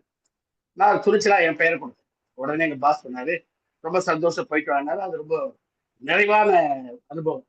கொச்சின் கஸ்டம்ஸ் ஹவுஸ் ஆஃபீஸர் அங்கிருந்து கஸ்டம்ஸ் கலெக்டர் அவரு ஒரு சர்டிபிகேட் கொடுத்து எங்க பாஸுக்கு லோக்கல் பாஸ் வந்து ரொம்ப அப்ரிஷியேட் பண்ணார். பரவாயில்ல, நம்ம டிபார்ட்மெண்ட் நல்ல பெயரை வாங்கி கொடுத்துருக்கீங்க கேரளா போயிட்டு. அப்ப அந்த ஒரு வருஷத்துல நான் மலையாளமும் கத்துக்கிட்டேன். அது கூடுதல் பலம் எனக்கு இந்த பயிற்சி எடுக்க போய் அது கூடுதலாக கிடைச்சு. 1984 ஹைதராபாத்ல வந்து ECILன்னு இந்த கம்பெனி தான் பாருங்க, அவங்க எலக்ட்ரா கார்பரேஷன், அவங்க என்ன பண்ணாங்க, அப்போ உள்ள ஒரு மினி சூப்பர் கம்ப்யூட்டர் அதுல வந்துட்டு போட்ரான் மாதிரி சின்ட்ரான் சொல்லிட்டு ஒரு இது இருந்து அதுக்கு வந்து ட்ரெயினிங் எடுக்கணும்னு சொல்லி கேட்டாங்க. அதுக்கு வில்லிங்னஸ் கொடுக்கும்போது நான் முந்திக்கிட்ட பெயரை கொடுத்தேன். எனக்கு விருப்பம், நான் போய் பயிற்சி எடுத்துட்டு நான் வரேன். அது எனக்கு அதுவும் ரொம்ப ஒரு பயனுள்ள செய்தி. இதெல்லாம் எனக்கு வந்து அலுவலகத்துல இதெல்லாம் ஒரு ஆப்பர்ச்சுனிட்டி. நானா போய் படிச்சு நானா செலவு பண்ணி படிக்கிற அளவுக்கு அந்த இது இல்லை. ஆனா அலுவலகத்துல கொடுத்த வாய்ப்பை நான் பயன்படுத்திக்கிட்டேன், அந்த சந்தர்ப்பத்தை பயன்படுத்திக்கிட்டேன். அப்போ எடுத்த பயிற்சியினால என்ன ஆச்சுன்னா, எனக்கு தமிழ்நாட்டுல இது வந்து ஆல் இண்டியா சர்வீஸ் எங்க டிபார்ட்மெண்ட் வந்து போஸ்டிங் வந்து எங்க ஒன்றா போடுவாங்க, எங்க ஒன்றா டிரான்ஸ்ஃபர் பண்ணுவாங்க. ஒரு 2 வருஷம் 3 வருஷம் ஒரு இடத்துல ஒருத்தர் இருந்தாருன்னா உடனே டிரான்ஸ்ஃபர் பண்ணுவாங்க. 1980 இருந்து 2012 வரைக்கும் 32 வருஷம் என்ன ஒரு ஆளை மட்டும் டிரான்ஸ்ஃபர் பண்ணவே முடியும்.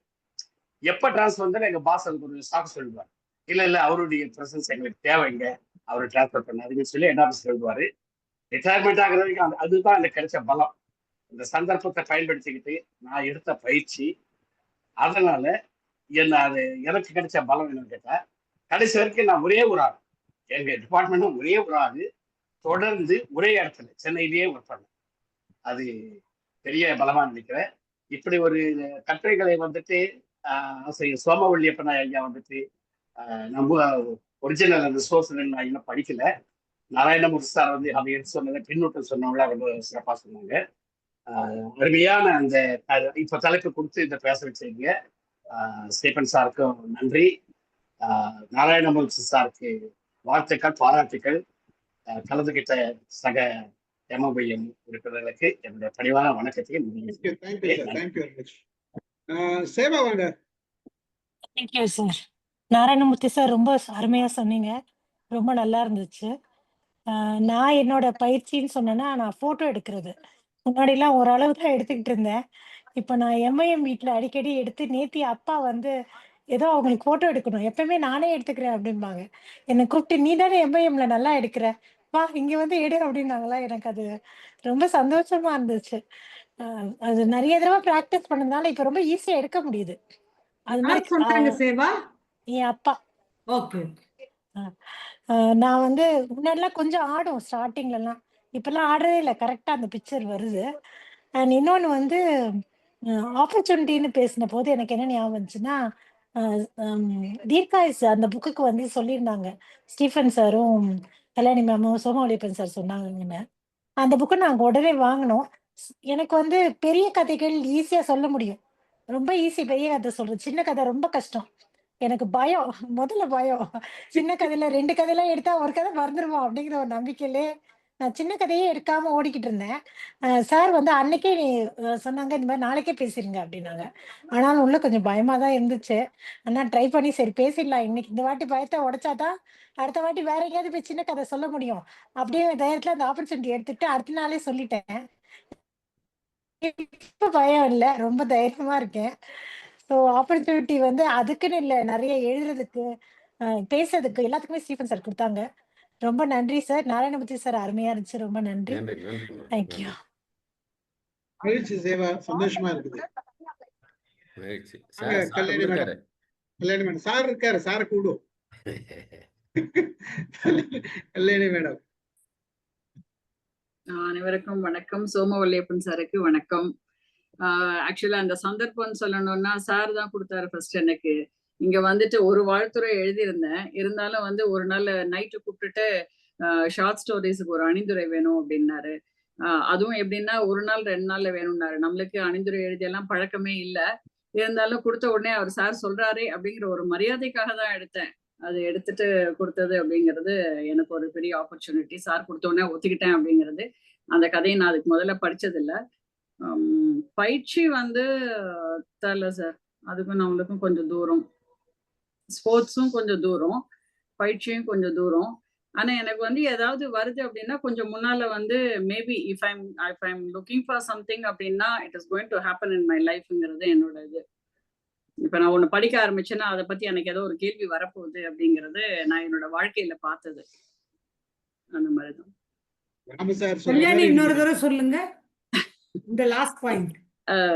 இப்ப வந்து ஏதாவது எனக்கு ஒரு 2-3 நாள் பொறுத்து ஏதாவது ஒரு கேள்வி என்னை நோக்கி வரப்போகுது அப்படின்னா அந்த புக்கு என் கைக்கு வரும் ஒரு 2 நாளைக்கு முன்னாலேயே. அதை பத்தி ஒரு இன்ஃபர்மேஷனோ அந்த மாதிரி ஏதாவது ஒண்ணு வரும். நான் பேசுறது அமுதாமாக்கு கிளியரா புரியும்னு நினைக்கிறேன். அது வரும், அதை எடுத்து நம்ம படிச்சிருப்போம். ஒரு 2 நாள் பொறுத்து அதோட யூசேஜ் இருக்கும் எனக்கு கண்டிப்பா. அந்த மாதிரி. ஸோ இன்னொரு சந்தர்ப்பம் நான் யூஸ் பண்ணேன் அப்படின்னா என்னோட பிளே குரூப் லேகோஸ்ல இருந்தப்போ ரக்ஷாவை கொண்டு போய் ஸ்கூல்ல போடுறதுக்காக தான் அந்த பிளே குரூப் போனேன் நான். அவங்க வந்து திடீர்னு வேற ஊருக்கு போக வேண்டி இருந்ததுனால அவங்க என்ன கேட்டாங்க, நீங்க வந்து இந்த ஏரியால இருக்கிறவங்க எடுத்துக்கணும், நீங்க எடுத்துக்கிறீங்களா அப்படின்னு கேட்டாங்க. ஏன்னா அப்ப ஸ்ரீராம் வந்து கிரேட் 2ல இருந்தான். அவனுக்கு நான் சொல்லி கொடுக்க ஆரம்பிச்சு இதெல்லாம் பண்ணிட்டு இருந்தப்போ அவங்க கேட்டாங்க, நீங்க எடுத்துக்கிறீங்களா அப்படின்னு கேட்டாங்க. அப்ப வந்து எனக்கு அந்த ஸ்கூலு எதுவுமே ஒரு இதே கிடையாது, ஒண்ணுமே தெரியாது. ஆனா வந்து யோசிச்சேன். அப்ப சொன்னாங்க, இல்ல நீங்க பையனுக்கு சொல்லி கொடுக்குறீங்கல்ல அதே மாதிரிதான் இருக்கும், நீங்க எடுத்துக்குங்க நல்லா வரும் அப்படின்னாங்க. சரி நான் வீட்டுல போய் கேட்டுட்டு வந்து சொல்றேன் அப்படின்னு சொல்லிட்டு வந்தேன். ஏன்னா இவர்கிட்ட கேட்காம அப்பெல்லாம் கையில போனும் கிடையாது, உடனே டெக்ஸ்ட் பண்ணி கேட்கறதுக்கு. ஸோ வீட்டுக்கு வந்து கேட்டுட்டு உடனே போய் சொன்னேன் நான். I took it within a week. அவளை கொண்டு போய் ஸ்கூல்ல போட்ட ஒரே வாரத்துல அந்த ஸ்கூல் வந்து நம்ம வீட்டுக்கு வந்துருச்சு. அந்த மாதிரி தான் இருந்தது. So that opportunity I utilised and it was running for 15 years. Super, பாராட்டுகள். Thank you sir. பிரசன்னா. சார் வணக்கம். வணக்கம் வணக்கம். நாராயணமூர்த்தி சார் ரொம்ப நல்லா பேசுனீங்க. இது ரெண்டுமே வந்து எனக்கு ரொம்ப பிடிச்ச டாபிக்கு. பயிற்சி அப்படின்னும் பொழுது யார் வேணா பயிற்சி கொடுக்கலாம், நம்ம எத்தனை இடத்துக்கு வேணா போகலாம். ஆனா என்னை பொறுத்த அளவுல அந்த இண்டிவிஜுவலோட எஃபர்ட் அப்படின்றது அது ரொம்ப முக்கியம். அது போடல அப்படின்னா நம்ம எத்தனை இடத்துக்கு போனாலும் நம்ம சக்சஸ் ஆக முடியாது. ஸோ எனக்கு தெரிஞ்ச சார் அதைத்தான் வந்து இதுல சொல்லியிருக்காரு, பயிற்சி இருந்தால் வேலை கூட விளையாட்டு போலத்தான் அப்படின்னு. அப்ப நம்ம வந்து ஒரு விஷயத்தை எந்த அளவுக்கு இன்வால்மெண்டோட செய்யறோமோ அப்ப அது ஈஸியா இருக்கும் அப்படின்றது. எனக்கு இது எப்படி நான் பாக்குறேன் அப்படின்னா, நிறைய நான் படிப்பேன், அதே மாதிரி நிறைய கேள்வி கேட்பேன். இது ரெண்டுமே நான் சின்னதுல இருந்து பண்ணிட்டே இருக்கிற ஒரு விஷயம். அதுதான் என்னை கார்ப்பரேட் வரைக்கும் கொண்டு வந்தது. நான் வருவேன் அப்படின்னு எல்லாம் ஒரு பிளான்டு ப்ரொஃபஷனல்லாம் கிடையவே கிடையாது. நான் ஒரு டவுன்ல ஒரு 3000 ரூபாய் சம்பளத்துக்கு வேலைக்கு போயிட்டு இருந்த பொண்ணு தான் நான். பட் அந்த சந்தர்ப்பம் அதுவும் இங்க வந்து மேட்ச் ஆகும். சடனா ஒரு ஆப்பர்ச்சுனிட்டி கிடைச்சது, ஒருத்தவங்க மூலமா சொன்னாங்க, இங்க ஒரு பொண்ணு இருக்கா, இவ இவ்வளவு குவாலிஃபைடு, உங்களுக்கு ஏதாவது நீட் இருந்தா இல்ல யாரையாவது ரெஃபர் பண்ண முடிஞ்சதுன்னு சொல்லும்போது அவங்களுக்கே நீட் இருந்தது. இன்டர்வியூக்கு வர சொன்னாங்க, போனேன், அட்டன் பண்ணேன், செலக்ட் ஆனேன். ஸோ இப்போ ஆல்மோஸ்ட் 19 years நான் கம்ப்ளீட் பண்ண போறேன் இந்த ஐடி ஃபீல்டில். ஸோ அந்த நமக்கு அந்த பயிற்சியும் கரெக்டா அந்த ஆப்பர்ச்சுனிட்டியை நம்ம கிராப் பண்றதும் லைஃப்ல எந்த விஷயமா இருந்தாலும் அது ரொம்ப ரொம்ப இம்பார்ட்டன்ட் அப்படின்றது. அதே மாதிரி எனக்கு வந்து டீச்சிங் தான் ரொம்ப பிடிக்கும். நான் டிசிஎஸ்க்கு வரும்பொழுதும் கார்ப்பரேட் ட்ரெயினரா தான் உள்ள வந்தேன். ஆனா அந்த 2009ல ஒரு ரெசிஷன் வந்தது. அப்ப வந்து நீ டெக்னிக்கலா மூவ் ஆகி பாரு அப்படின்னு சொல்லி என்னோட பாஸ் வந்து என்ன ட்ரை பண்ண சொன்னாங்க. அப்படிதான் நான் போனேன். ஒரு 6 months டெவலப்மெண்ட்டுக்கு போனேன். எனக்கு அது பெருசா ஒரு இன்ட்ரெஸ்டிங்கா இல்லை. சரி நான் டெஸ்டிங்க்கு போறேன்னு போனேன். நிறைய கேள்வி கேட்குற நேச்சர் இருக்கிறதுனால அது ரொம்பவே எனக்கு கம்ஃபர்டபுளா இருந்தது. ஸோ அதுலேருந்து நான் படிப்படியா க்ரோ ஆக ஆரம்பிச்சேன். அதுக்கப்புறம் பார்த்தீங்கன்னா இப்போ ரீசெண்டா ஒரு 5-6 years முன்னாடி என்னோட இன்னொரு பாஸ் வந்து சொன்னாரு, இப்போ சைபர் செக்யூரிட்டி நல்லா இருக்கு, உனக்கு அது இன்னும் இன்ட்ரெஸ்டிங்கா இருக்கும், நீ ஏன் அந்த ஃபீல்டுக்கு மாறக்கூடாது, நீ ட்ரை பண்ணி பார்க்கலாமே அப்படின்னாங்க. ஸோ இப்போ பார்த்தீங்கன்னா எங்க ஃபீல்டில் கேட்டா சொல்ற அளவுல என் பேர் இருக்கு அப்படின்றது ஒரு பெரிய சந்தோஷமான விஷயம். நமக்கு அந்த ஆப்பர்ச்சுனிட்டி கிடைக்குது அப்படின்றது ஒண்ணு. இன்னொன்னு நம்மள கரெக்டா ரெக்கக்னைஸ் பண்றதுக்கு ஒருத்தவங்க இருக்கணும், அந்த ஆப்பர்ச்சுனிட்டியை கொடுக்கறதுக்கு ஒருத்தவங்க இருக்கணும். அது கொடுக்கும் பொழுது நம்ம யூஸ் பண்ணணும் அப்படின்றது. இது ரெண்டுமே நான் என் லைஃப்ல பார்த்த விஷயங்கள். Thank you. Very good, very good. அருமை அருமை அருமை அருமை. சார் சோமலியப்பன் சார் வாங்கல, ஏதாச்சும் பேசுகிறேன்.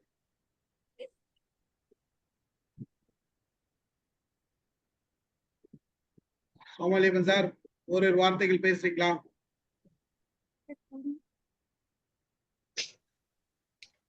வணக்கம். வணக்கம் சார். ரொம்ப நேரமா வெயிட் பண்ணிட்டு இருக்கேன். மகிழ்ச்சி. ஆமா, தெரியாம கொஞ்சம் வெளியா வந்துட்டேன். அப்புறம் வெளியில போக மனசு இல்லை, கேட்டுட்டே இருக்கேன். முதல்ல திரு நாராயணமூர்த்தி அவர்களுக்கு என்னுடைய மனமார்ந்த நன்றி. ரொம்ப சிறப்பா சொன்னாங்க. அதாவது நான் சொல்லுவேன், ரொம்ப விஷயம் நிறைய தெரிஞ்சிருந்தா ரொம்ப சுலபமா சொல்ல முடியும் அப்படின்னு சொல்லி, கொஞ்சமா தெரிஞ்சிருந்தா சொல்ற போது ரொம்ப காம்ப்ளெக்ஸா இருக்கும் ஒரு விஷயம். ஸோ எப்படி எக்ஸ்ட்ராக்ட்ஸ் எல்லாம் வச்சிருக்கிற ரசம் மாதிரி அவர் அதை ரொம்ப அழகா சொல்லிட்டாரு. ஸோ என்னுடைய முதல் நன்றி அவருக்கு, அவர் பேசினதுக்கு. நன்றி நன்றி சார். ரெண்டையும் அவர் கனெக்ட் பண்ணாரு. அது நான் வந்து இது 2000 அந்த இயர்ஸ்ல தினமணியில திரு ராம சம்பந்தம் அவர்கள் ஆசிரியராக இருந்த போது, ராயப்பா அவர்கள் சென்டர் பேஜ் ஆர்டிகல்ஸ்க்கு இன்சார்ஜா இருந்த போது, நான் பெப்சிகோ அப்புறம் நவியா அங்கெல்லாம் ஒர்க் பண்ண போது எனக்கு வாழ்க்கையில கிடைத்த அனுபவங்களை வச்சு அப்பப்போ எழுதின கட்டுரைகள். இந்த கட்டுரைகளுக்கு அப்போ நல்ல வரவேற்பு இருக்கும். நிறைய நோட்டீஸ் போர்டில் கட் பண்ணி ஒட்டுறேன்னு சொல்லுவாங்க, கல்லூரிகளில் பேசுறேன்னு சொல்லுவாங்க. நிறைய எனக்கு வாய்ப்புகளை பெற்றுக் கொடுத்த கட்டுரைகள் இது. தினமணியில தற்செயலா ஆசிரியர் மாறின பிறகு எழுதுற வாய்ப்பு இல்லை, அதனால மற்ற இடங்கள்ல ஃபினான்ஸ் தான் எழுத முடியுது. இந்த மாதிரி கட்டுரைகள் எனக்கு புத்தகங்கள்ல தான் நான் எழுதுறேன். கட்டுரைகளுக்கு காலம் இல்லாம போச்சு. அந்த நினைவுகளை திரும்ப கொண்டு வந்ததுக்கும் மைண்ட் யுவர் மைண்ட் திரு ஸ்டீஃபன் ராஜ் அவர்களுக்கும் என்னுடைய நன்றி. இந்த சந்தர்ப்பம்ங்கிற கட்டுரை வந்த போது அது நிறைய பேர் அவங்க கல்யாணங்கள்ல சின்ன புக்கா எல்லாம் போட்டு கொடுத்துருக்காங்க. பர்மிஷன் கேட்பாங்க, இதை போட்டு கொடுக்கலாமான்னு சொல்லி. அப்போ என்னுடைய என்னுடைய அனுபவம் தான். என்னதான் ஒருத்தர் கேட்டாரு, நான் அவருக்கு எழுதி கொடுத்தேன். அப்ப நான் யோசிச்சதுதான் அது. நம்மளை எப்பயாவது ஒருத்தர் யாராவது திடீர்னு என்ன கேட்கறாங்களோ, அப்போ கிளாஸ்ல திடீர்னு தான் ஒரு மாணவன் ஒரு ஆசிரியர் எழுப்புவாங்க, திடீர்னு நீ பார்க்க முடியுமான்னு கேட்பாங்க. சுச்சுவேஷனல் லீடர்ஷிப் வெளியில வர்றது இந்த மாதிரி சந்தர்ப்பங்கள்ல தான்.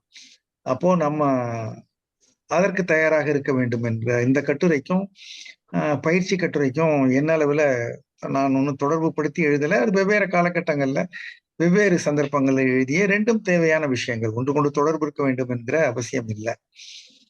உங்கள சிலர் ரெண்டையும் தொடர்பு படுத்தி நல்லா சொன்னீங்க, தொடர்பு இல்லை என்றும் நல்லா சொன்னீங்க. நிறைய பேர் நீங்க இப்ப பின்னூட்டம் கொடுத்ததுல இருந்து பார்த்தா ஒரு பயிற்றுனராக ஸ்டீஃபன் ராஜும் மைண்ட் யுவர் மைண்ட் களமும் பயிற்சி பெற்றவராக பலரும் இருந்து சந்தோஷமா பகிர்ந்து கொள்ளக்கூடிய ஒரு வாய்ப்பும் இந்த கட்டுரைகள் பகிர்தல் இன்னைக்கு கொடுத்துருக்குன்னு நினைக்கிறேன். ரெண்டும் தற்செயலா எங்களுக்கு சந்தர்ப்பம் கொடுத்தாரு, நாங்க பயிற்சி பண்ணி இப்ப நல்லா இருக்கும்னு பல பேர் சொன்னாங்க. நான் நினைக்கிறது இந்த பயிற்சியை பொறுத்த வரைக்கும் அன்கான்சியஸ் காம்பிடன்ஸ் அதை ரீச் பண்றதுக்கு தான் நம்ம எல்லாரும் ட்ரை பண்றோம். அதுதான் ப்ராஃபிஷியன்சி. இப்போ கூட நம்ம இந்த ஏர் இந்தியா ஃப்ளைட்டை பத்தி பார்க்குற போது அந்த பைலட்டு கிரெடிட் கொடுத்து ஹியூமன் எரரா இருக்க வாய்ப்பு இல்லைங்கிறதுக்கு அவங்க சொன்னது அவர் 8000 மணி நேரம் பறந்துருக்கிறாருங்கிறாங்க. அப்படின்னா அவர் அவ்வளவு பயிற்சி பெற்றவர், அதனால தவறு வராதுங்கிறது தான் அவங்க கொடுக்குற ஸ்ட்ரென்த் 8000 hours ஆஃப் ஃப்ளைங் எக்ஸ்பீரியன்ஸுங்கிறது.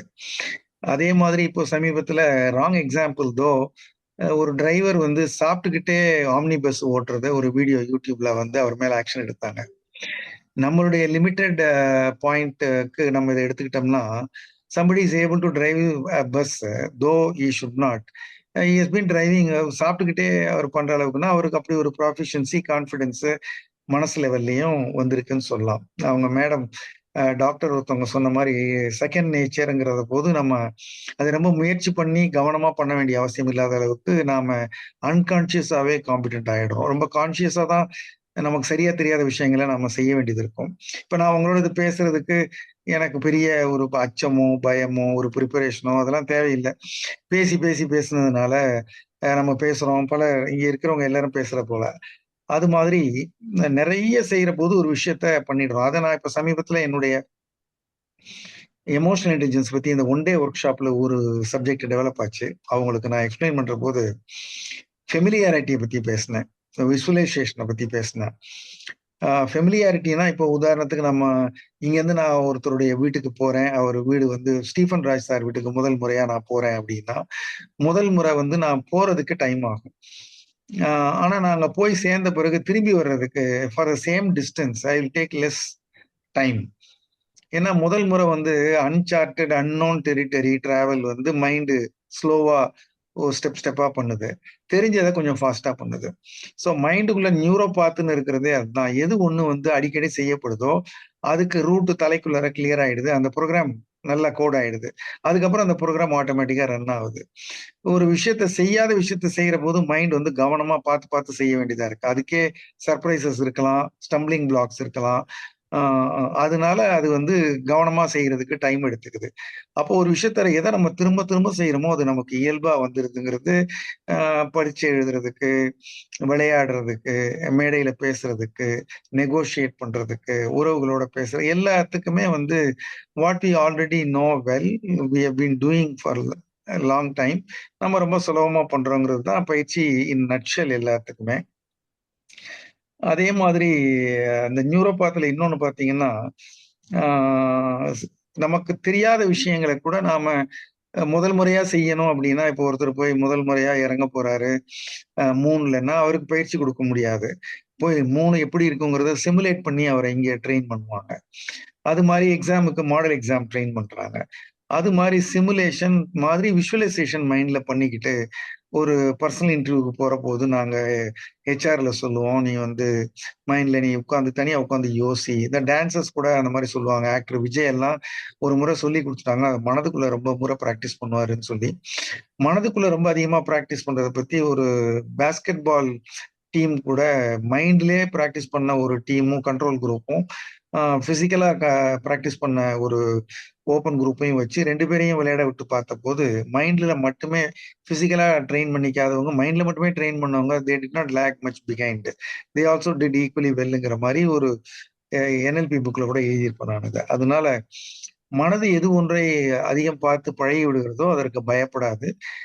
உடல் எது ஒன்றை செய்து பழகி இருக்கிறதோ அதை மனதின் கட்டளைகளை எதிர்பார்க்காமல் அதால் செய்ய முடியும். அது 2ம் வந்து ரொம்ப நல்லா வரும். நான் இப்போ சமீபத்துல மனுஷபுத்திரன் அழைச்சு மாணவர்களுக்கான கோடை பயிற்சி சென்னையில தேவநேய பாவாணர் நூலகத்துல நடந்த பொழுது, 21ஆம் நூற்றாண்டுக்கு மாணவர்கள் தயார் செய்து கொள்வது எப்படி?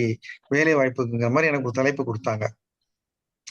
நான் அதுக்காக யோசிச்சேன். அப்புறம் போய் நான் பேசினேன். நான் அங்க போனோனே நம்ம பிள்ளைகள கேட்டேன். வந்து உங்களுக்கு ஆ ஒரே ஒரு கேள்வி, அந்த கேள்வி வரும் எக்ஸாமுக்கு.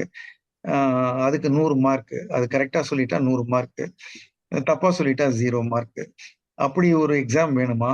உங்களுக்கு 100 101 மார்க் கொஸ்டின்ஸ். நீங்க வந்து பதில் சொன்னா for each right answer 1 mark. உங்களுக்கு அது வேணுமா? அப்படின்னு கேட்டா, பிள்ளைங்க இயல்பாவே வந்து எங்களுக்கு 1 மார்க் தான் வேணும்ட்டாங்க. அப்போ நான் சொன்னேன், அது மாரி வந்து எதிர்காலத்துல நீங்க பிழைக்கிறதுக்கு என்று ஒரே ஒரு வழி என்று ஒன்றுமே கிடையாது. We cannot bet on only one method, one course, one study, one skill அப்படி பண்ணவே முடியாது. ஏன்னா உலகம் மாறிக்கிட்டே இருக்கு. அதனால நீங்க 100 1 மார்க் கேள்விகளுக்கு நம்ம தயாரா இருக்கணும். அதுல 40 வாங்கினாலும், 60 வாங்கினாலும், 80 வாங்கினாலும் நம்ம தேறிடுவோம். அப்படித்தான் நம்ம வந்து இப்போ மல்டி டைமென்ஷனலா போக வேண்டியது இருக்குன்னு சொல்லிட்டு நான் ஒரு 7 பாயிண்ட் அவங்களுக்கு சொன்னேன். How to be prepared for anything அப்படின்னு அந்த மாணவர்களுக்கு சொன்னது வந்து, நீங்க வந்து courage, optimism, managing time, focus இதெல்லாம் nothing specific. Very generic. But with this only we can manage any unknown territory, uncharted territory என்பது போல, பயிற்சி என்பது ஒரு குறிப்பிட்ட விஷயத்துல தான் இருக்கணுங்கிறது இல்ல. எதை வேண்டுமானாலும் சந்திக்க முடியும், சாதிக்க முடியும், பேச முடியும், பண்ண முடியுங்கிறதே ஒரு ஜெனரிக் பயிற்சி தான். அது மாரி பயிற்சிகள்லாம் தேவைப்படுதுங்கிற மாரி இப்ப தோணுது. இந்த கட்டுரைகளை மீண்டும் மறுவாசிப்பு அல்லது ஒரு வாசித்து கேட்கிற பொழுது ரொம்ப சுவாரஸ்யமாக இருந்தது. அதாவது உங்க தளத்துக்கு வந்தா இது வந்து ஈவினிங் காலேஜ் ஏதோ அட்டெண்ட் பண்ற மாரி இருக்கு. ஏகப்பட்ட இன்ஃபர்மேஷனும் எல்லாம் பெரிய பெரிய ஆளுமைகள் வந்து உங்க அனுபவங்களை எல்லாம் ரொம்ப அழகா பகிர்ந்துக்கிறீங்க. என்ன மைக்கையும் ஆஃப் பண்ணி, கேமராவையும் ஆஃப் பண்ணி ஒரே இடத்துல கட்டி போட்ட நாராயணமூர்த்திக்கும், ஸ்டீபன் ராஜுக்கும் நன்றி சொல்லி 2யும் அணைக்கிறேன். நன்றி, வணக்கம். மகிழ்ச்சி நன்றி சார். சார். மகிழ்ச்சி நன்றி, சார். நன்றி. மகிழ்ச்சி சார். ரொம்ப மகிழ்ச்சி சார். நடராஜ் சார் வாங்க. இந்த திருக்குறளே சொல்லியிருக்கு இல்லையா?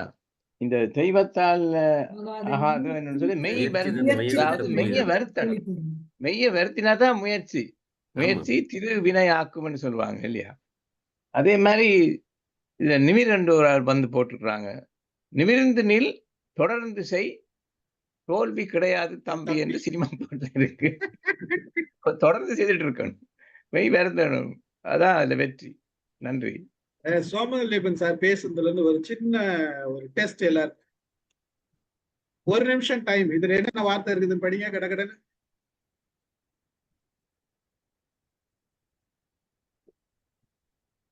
சுறுசுறுப்பு, அலங்காரம், கல்லூரி மகிழ்ச்சி, கோபம், சத்தமா படிக்க வேண்டாம். எல்லாம் மனசுக்குள்ள படிக்க. திருப்பி கேள்வி கேட்பேன்.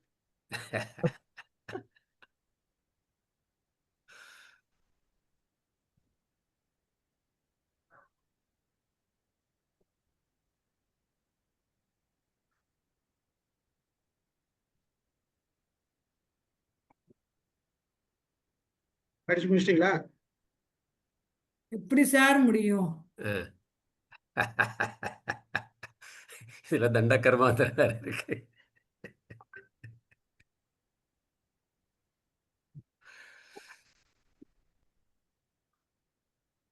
இதெல்லாம் வந்து இப்போ இந்த ஸ்கிரீனை எடுத்துட்டு என்னென்ன பாத்தீங்கன்னு கேட்க போறாங்க சார். அப்படியே சார்? ஆமா, எல்லாம் ஆப் பண்ணிட்டு போயிடுங்க. ஓகே, என்னென்ன சொல்லுங்க கல்யாணி மேடம். ஒரு போட்டோ கணக்கு பாய் என்றால் என்ன? கல்யாணி மேடம் சொல்லுங்க சார். ஸ்கிரீன்ஷாட் எடுத்துட்டு படிச்சா என்ன சொல்லுவீங்க நீங்க? கேமரா திறந்து பேச சொல்லுங்க. இருங்க, நான் முதல்ல அதெல்லாம் அப்புறம் முதல்ல வந்து சார் நான் அதான் பண்ணி வச்சிருக்கேன்னு சொல்ல வந்தேன் சார். ஸ்கிரீன்ஷாட் எடுத்தீங்க. ஆமா சார். ஓகே, அப்புறம் ஒண்ணும் பிரச்சனை இல்ல. ஸ்கிரீன்ஷாட் எடுக்காம நினைவுல இருந்து உங்களுக்கு எத்தனை வார்த்தை கிடக்குதுன்னு சொல்லுங்க. எதுல ஞாபகம் இருக்குன்னு 2-3 பேர் சொல்லுங்க. சுறுசுறுப்பு, கல்வி, தந்தை, கல்லூரி, பள்ளிவாசல், குரங்கு, ரோஜா,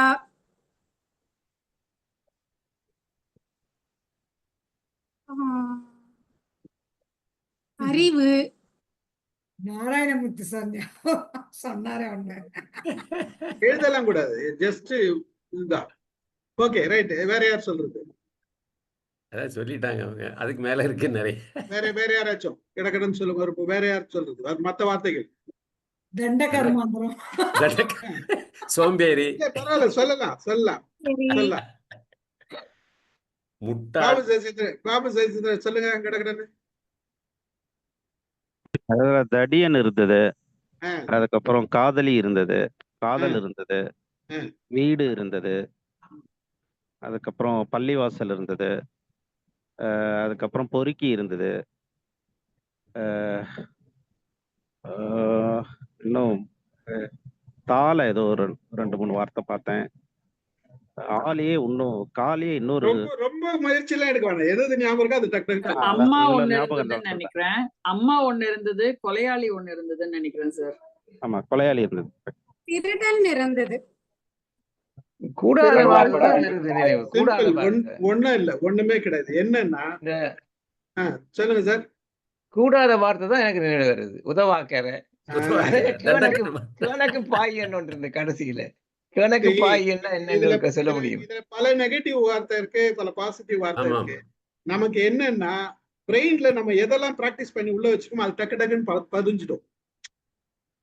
சில விஷயங்கள் வந்து அது வந்து நம்ம படிக்கலன்னா கூட இது ஓரளவுக்கு குயிக்கா படிஞ்சிடும். அது கனெக்ட் ஆயிடும் அங்கங்க போயிட்டு. கேட்கும் போது எந்த வார்த்தைகள்ல முன்னாடி வரோம்னா நம்ம பிராக்டிஸ் பண்ண வார்த்தைகளோ அது கனெக்ட் ஆன வார்த்தைகளோ கடகன்னு வரும். எல்லாமே தெரிஞ்ச வார்த்தைகள் தான், ஆனா இமீடியட்டா வராது சில விஷயங்கள். ஏன்னா நம்ம ரிப்பீட்டடா சில விஷயங்களை கேட்கிறோம், ரிப்பீட்டடா சில விஷயங்கள் பேசுறோம், ரிப்பீட்டடா சொல்றோம் இல்லையா?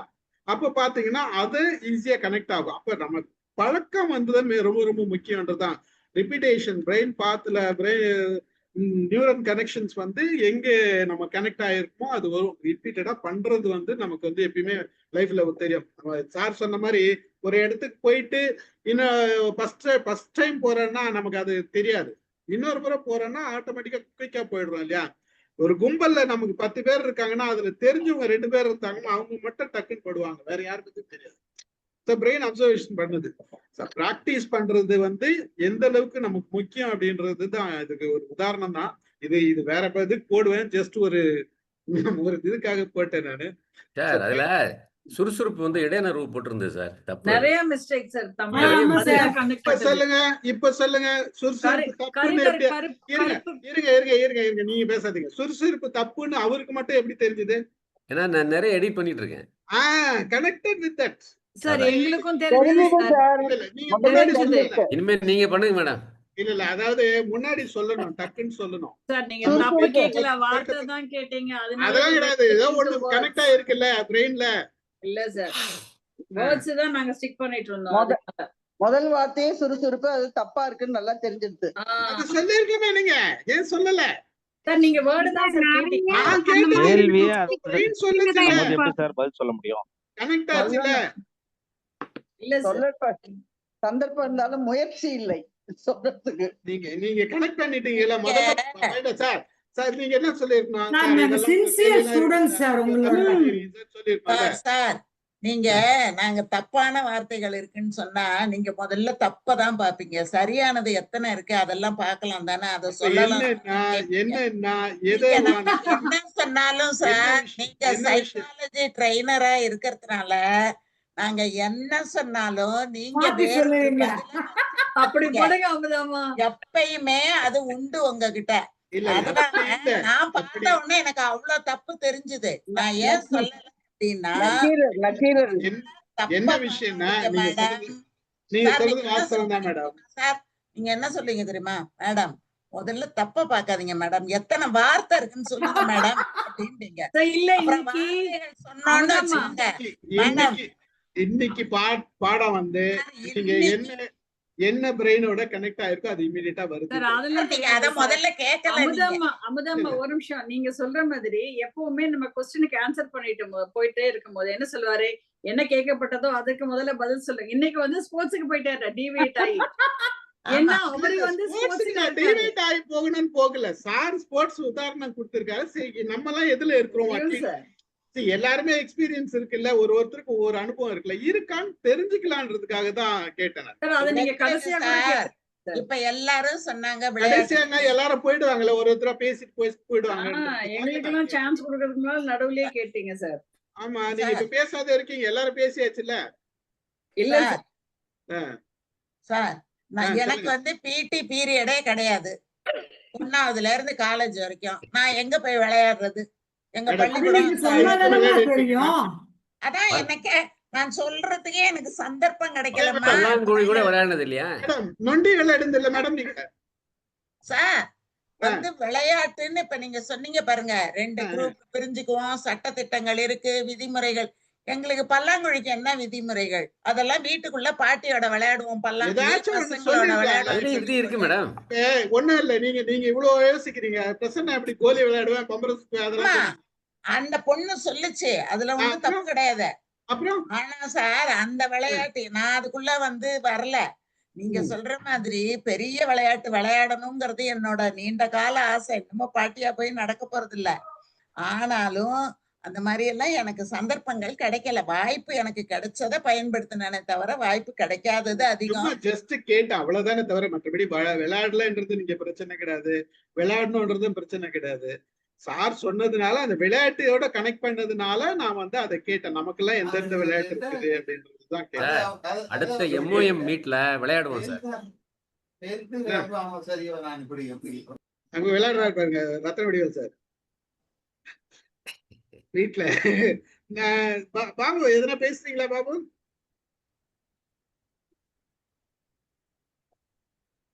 பாபு சசிதரன் ஒரு வார்த்தைகள் பிக்கா.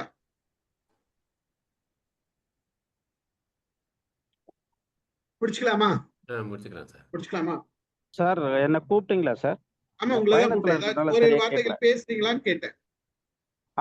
ஆமா சார். பயிற்சியும் வாய்ப்பும்னு ஒரு அந்த சந்தர்ப்பம்ன்றதை நான் வாய்ப்புன்னு சொல்றேன்.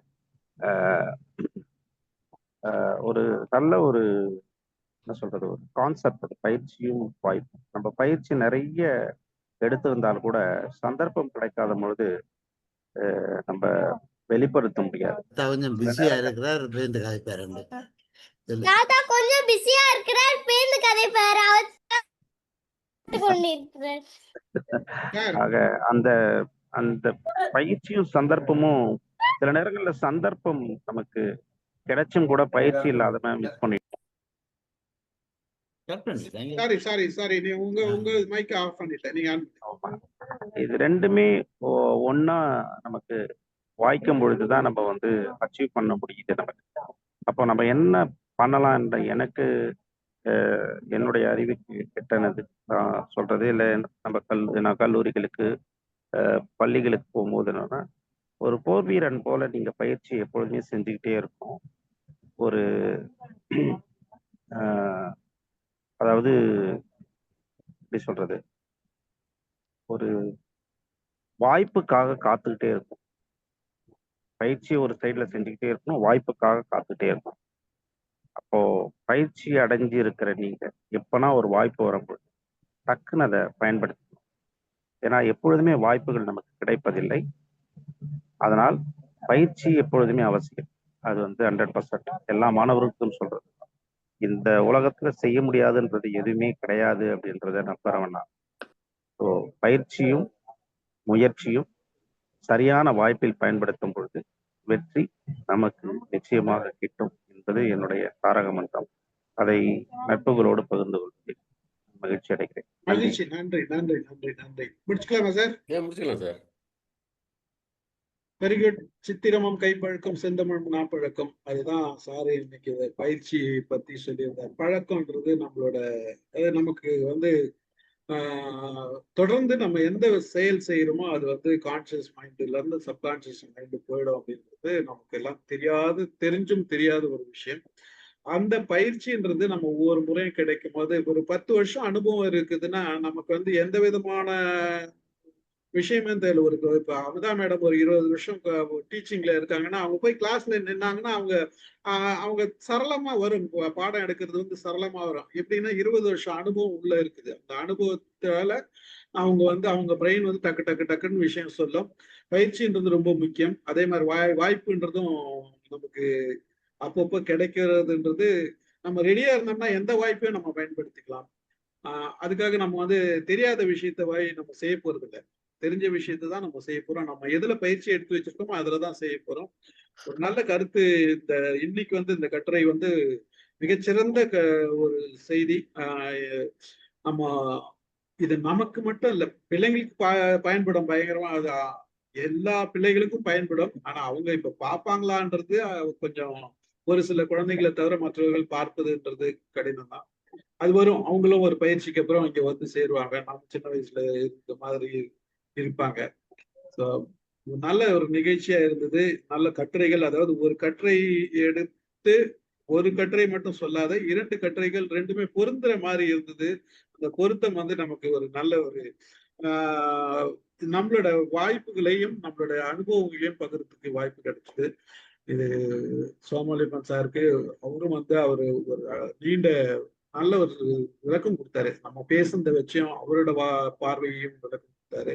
அது முதல் முறையா அவர் வந்து சார் வந்து நம்மளோட நிகழ்ச்சியில அப்பப்போ வருவாரு, கொஞ்சம் கொஞ்சம் பேசுவாரு. இன்னைக்கு நல்ல ஒரு தெளிவான விளக்கம் கொடுத்தாரு. அதுக்கு நன்றி. அவரோட நேரத்திற்கு நன்றி. கலந்து கொண்ட அனைவருக்கும் நன்றி கூறுகிறேன். நாராயணன் சார் நன்றி கூறி நிகழ்ச்சியை நிறைவு செய்கிறேன். நன்றி. ரவி சார் எதனா பேசணுமா? ரெக்கார்டிங் சார் பாருங்க.